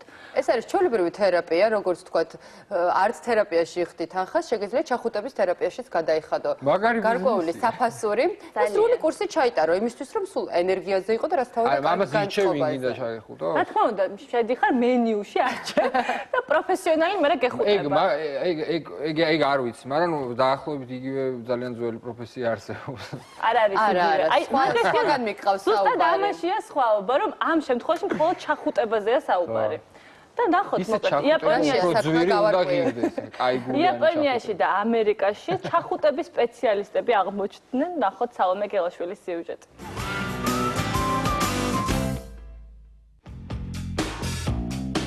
რამდენი შეიძლება გადაიხადოთ ჩახუტებაში, ან გადაიხდიდით თუ არა საერთოდ იმისთვის, რომ 1 საათის განმავლობაში ვინმე სრულიად პლატონურად გეფერებოდეთ. თუ თქვენი პასუხი დადებითია, შეგიძლიათ იაპონიას მიაკითხოთ, სადაც ჩახუტებას უკვე დიდი ხანია ყიდიან. ან ამერიკაში ჩახვიდეთ, სადაც ეს ბიზნესი მხოლოდ ახლახანს წამოიწყეს და უკვე საკმაოდ წარმატებითაც სარგებლობს. პროფესიონალმა ჩამხუტებელმა სამანტა ჰესმა სპეციალური სალონი რამდენიმე ხნის წინ გახსნა და პირველივე კვირას 10,000-მდე მეილი მიიღო, რომელშიც ჩახუტების მსურველები ფულის გადახდაზე თანახმა იყვნენ. ადამიანური სითბო, ადამიანთან უშუალო კონტაქტის სურვილი და სიმშვიდე ყოველი ჩვენგანისთვის საჭიროა. ზოგიერთს კი გვერდით არავინ ყავს, ვინც უბრალოდ ჩაეხუტება ან მოეფერება, განაცხადა სამანტამ ერთ-ერთ ინტერვიუში. თუკი სხვა რაღაც გაიფიქრეთ, შეგიძლიათ მშვიდად იყოთ მომსახურების მსურველებს, სამანტა მისვლისთანავე აფრთხილებს, რომ 1 საათის განმავლობაში ჩახუტების და საუბრის მეც ვერაფერს მიიღებენ. თავის დაცვის მიზნით კი სალონში კამერებიცაა დამონტაჟებული, რომელსაც მუდმივად აკონტროლებენ. რაც მთავარია, სამანტას უკვე მუდმივი კლიენტებიც გამოუჩნდნენ, რომელთა განცხადებითაც თითოეული სეანსის შემდეგ თავს გაცილებით უკეთ გრძნობენ. გამოიცნობთ თუ არა რა თვიური შემოსავალი აქვს პროფესიონალ ჩამხუტებელს. სამანტა თითო საათიანი სეანსების წყალობით დაახლოებით $7,200 შეულობს. მისი კლიენტების 90% კი როგორც თავად მიხვდებოდით 20-დან 75 წლამდე მამაკაცები არიან. განსხვავებულია იგივე მომსახურება ნიუ-იორკში, სადაც კიდევ ერთი პროფესიონალი კლიენტებს საათში $80 ეხუტება და საკმაოდ წარმატებულადაც. ასე რომ დაფიქრდით, როგორც ჩანს თვიური შემოსავლის გაზრდა ნებისმიერი საშუალებით შეიძლება. და ჩვენი ყოველდღიური რუბრიკა თეკლა გოგოლაშვილი მუდმივად ცდილობს რომ საინტერესო ადამიანებს შეგვახვედროს. დღეს მისი სტუმარი იქნება ახალგაზრდა პიანისტი, რომელიც უკვე საკმაოდ წარმატებულია და ეს გახლავთ ირმა გიგანი. ირმა გიგანი ვუნდერკინდი პიანისტი შეიძლება ითქვას, რომელსაც მუსიკის თაყვანისმცემლები უკვე წლებია კარგად იცნობენ. ის უკვე 18 წლისაა და ალბათ ძალიან ბევრს აინტერესებს, სად მეცადინეობს ყოველდღურად და ვინ ისმენს მის რეპეტიციებს. ეს ყველაფერი და მისი სამომავლო გეგმები შეგვიძლია ვნახოთ თეკლა გოგოლაშვილის სიუჟეტში.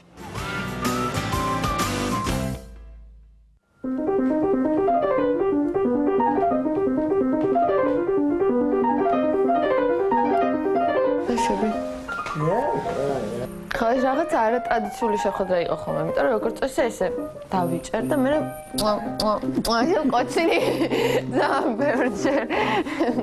ყოველ დღე ვარ ბებოსთან და ბაბუსთან. ყოველ დღე როგორ არის ყველაზე კარგი? აბა?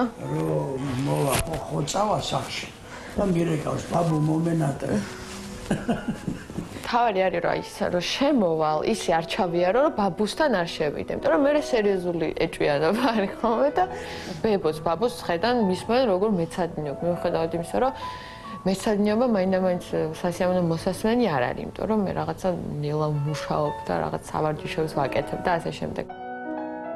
მე ვიყავი 3 თუ 4 წლის, როცა აღმოაჩინეს, რომ მქონდა კარგი სმენა იმ მხრივ, რომ ესე იგი მამუკასთან ბიძა ჩემის სიმღერა ავაწყე ძალიან სუფთად ბანით და ჩემო მშობლებმა გადაწყვეტეს რომ შევაყვანე მუსიკალურ სკოლაში. იმავე წელს მქონდა სოლო კონცერტიც და ასევე სიმფონიურ ორკესტრთანაც დაუკარი და შემდეგ წავედი საერთაშორისო კონკურსზე იტალიაში. იქ გავიმარჯვე, გრან-პრი ავიღე და მის მერე დაიწყო მიწვევები. კარგი კიდევ ის აქვს ძალიან მუსიკას, რომ ადრე იზრდები. ეს უთუოდ უდაოდ ესეა. შეიძლება 8 წლის იყო, 9 წლის იყო, მაგრამ ნამდვილად ბევრ რაღაცას გრძნობდე. მართლა ძალიან დიდ შრომასთან იყო ეს ყველაფერი დაკავშირებული, მაგრამ არასოდეს არ მქონია შეგრძნება, რომ რამე გამოვტოვე, იმიტომ რომ ვფიქრობ, რომ არ ვიყო ამ სფეროში და რომ არ ვიყო მუსიკით დაკავებული, აი, ვერც კი წარმომიდგენია, რამდენ რაღაცას გამოვტოვებდი მაშინ. მე იმას არ ვამბობ, რომ თქვა შეიძლება ბავშვი მეცადინეობა არ დაეზაროს, მე დამზარებია კიდევაც მეცადინეობა და რა ვიცი, ვერ ვიტყვი ხარ, რომ ხანდახან არ მეზარება ხოლმე, მაგრამ შემდეგ როცა სცენაზე გადიხარ, იმხელა რაღაცას იღებ საპასუხოდ კარგად, რომ ნამდვილად ღირს. დიდად არასდროს არ გამოვირჩეოდი ხოლმე, ასე ვთქვათ, ნერვიულობით, იმიტომ რომ ყოველთვის ძალიან მიყვარდა სცენა. ხელვა შემოქმედ ადამიანს ყოველთვის თანსდევს და ესეც უნდა იყოს, რა თქმა უნდა, იმიტომ რომ ეს ემოციისთვის თვლი არის ძალიან კარგი. 5 წლის რო ვიყავი, სანამ გავიდოდ ისე დავდიოდი ამ რაღაც ჩემი ბაჭიით, რომელიც იყო ძალიან ფუფულა და ვგიჟდებოდი, ვიძინებდი ამ ბაჭიასთან ერთად და ჩემები ამბობდნენ, რომ ეხა უცებ ამ ბავშვმა რომ გამოგვიცხადესო, რომ აი, აღარ მინდა, ეხლა დაკვრა, აი, მე რას ვაკეთებ და ჩვენთან ოჯახში მე ვთქვა, რომ ესეთი მოსაწყენი სიწყნარე არასოდეს არ არის ხოლმე, რაც მე უზომოდ მომწონს, იმიტომ რომ მე თვითონ შეიძლება ეხლა წყნარად ლაპარაკობ, მაგრამ ენერგიული ადამიანი ვარ ძალიან. აქედან გამომდინარე, ყოველი კონცერტის მერე ან თუნდაც ძალიან საინტერესო მუსიკოსის ან თუნდაც პოეტის გამოსვლის შემდეგ ყოველთვის არის ხოლმე გარჩევა საინტერესო და 1000 თემებზე გადავდივართ და რაღაცა ქაოსი არის ხოლმე სულ სახლში. ნუ ეს არის გადასარევი, მე ვფიქრობ, ესეც უნდა იყოს.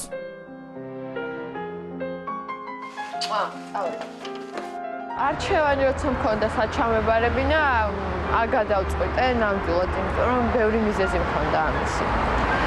რაღაც პერიოდი მინდოდა კიდევაც ადრე წასვლა, მაგრამ ნამდვილად ის რა არასდროს გავაკეთებდი, იმიტომ რომ არ ვიცი რომ ჯერ ძალიან დიდი ვარ, ანუ ჯერ 18 წლის ვარ და ვფიქრობ რომ მაგ დრო ბევრი მიზეზია იმისა, რომ მაქვს, ყავს სრულიად ფანტასტიკური პედაგოგი, ყავს ქალტენ მარინა დოიჯაშვილი და ნამდვილად არ მინდა რომ მას მოვშორდე. ის რომ თვითონ ქვეყნის გარეშე ცხოვრება ძალიან მიჭირს, იმიტომ რომ რამდენჯერაც არ გავსულვარ, თუნდაც ერთ თვეს გძნობ, რომ აი აქ არ ვიყავი და რაც ნანაკლისი არის. და ჩემი ოჯახი უპირველეს ყოვლისა, რა თქმა უნდა. მომავალი, კარიერასაც შეეხება საქართველოს გარეთ წარმოუდგენია, იმიტომ რომ სივრცეა ძალიან დიდი და აქ რთულია ცოტა აწყობა. ჩემ ცხოვრებას, ჩემ საყოველის სიტყვით დავახასიათებდი. საინტერესო ცხოვრება მაქვს ძალიან და ეს ჩემთვის ძალიან მნიშვნელოვანია. ჩემთვის ყველაზე ძვირფას რაღაცას ვაკეთებ, ვუკრავ და ეხლა შემიძლია გითხრათ რომ ცხოვრობ.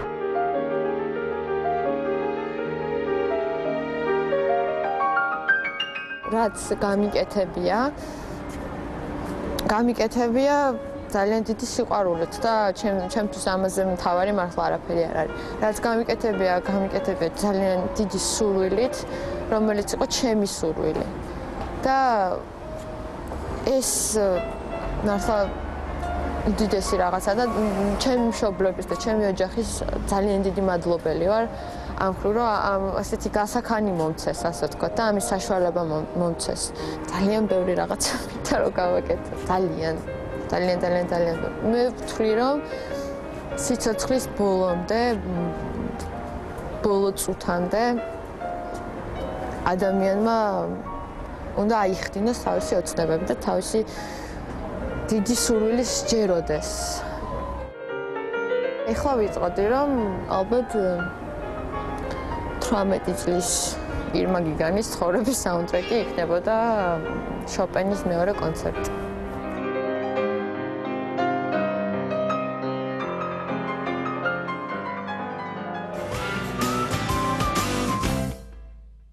დილა მშვიდობის ბრუნდებით ეთერში, ჩვენი გადაცემა დასასრულს უახლოვდება, მაგრამ ჩვენ გვინდა ძალიან ლამაზად დავასრულოთ დღევანდელი ჩვენი დილის პროგრამა, მაგრამ ეს კომპოზიცია, რაც ჩვენ უნდა შევასრულოთ, გადაგვიყვანს მე მაგალითად ახალგაზრდობის პერიოდში, ეს არის ინგლისური ჯგუფი შადე, თქვენთვის ყველასთვის კარგად ნაცნობი და თუ სწორად მახსოვს და არ ვცდები, 1984 წელს გამოვიდა კომპოზიცია, რომელსაც ჰქვია Smooth Operator.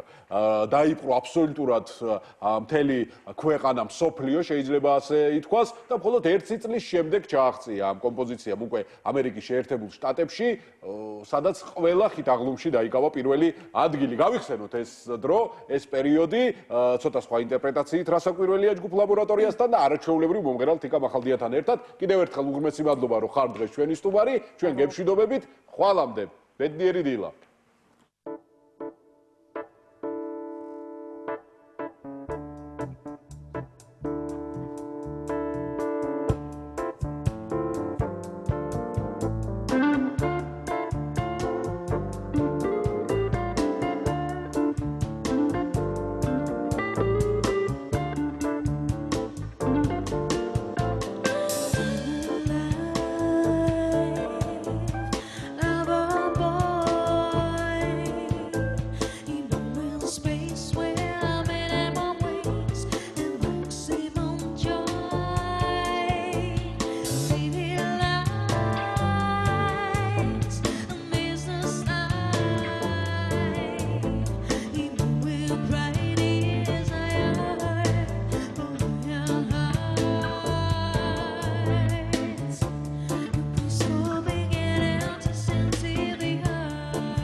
ასეთი იყო 26 ნოემბრის ჩვენი დილა ჩვენ წარმატებულ და ბედნიერ დღეს გისურვებთ და გეტყვით რომ უნდა დარჩეთ პირველზე, იმიტომ რომ გელოდებათ მოამბე. ამბის დასრულების შემდეგ თქვენ გელოდებათ პირადი ექიმი მარი მალაზონიოსთან ერთად 6-4 ვაშლები და სადილის დრო ვახო კანდელაკთან ერთად. უგემრიელესი სადილი. როგორც გვპირდება. დარჩეთ პირველზე ბედნიერად.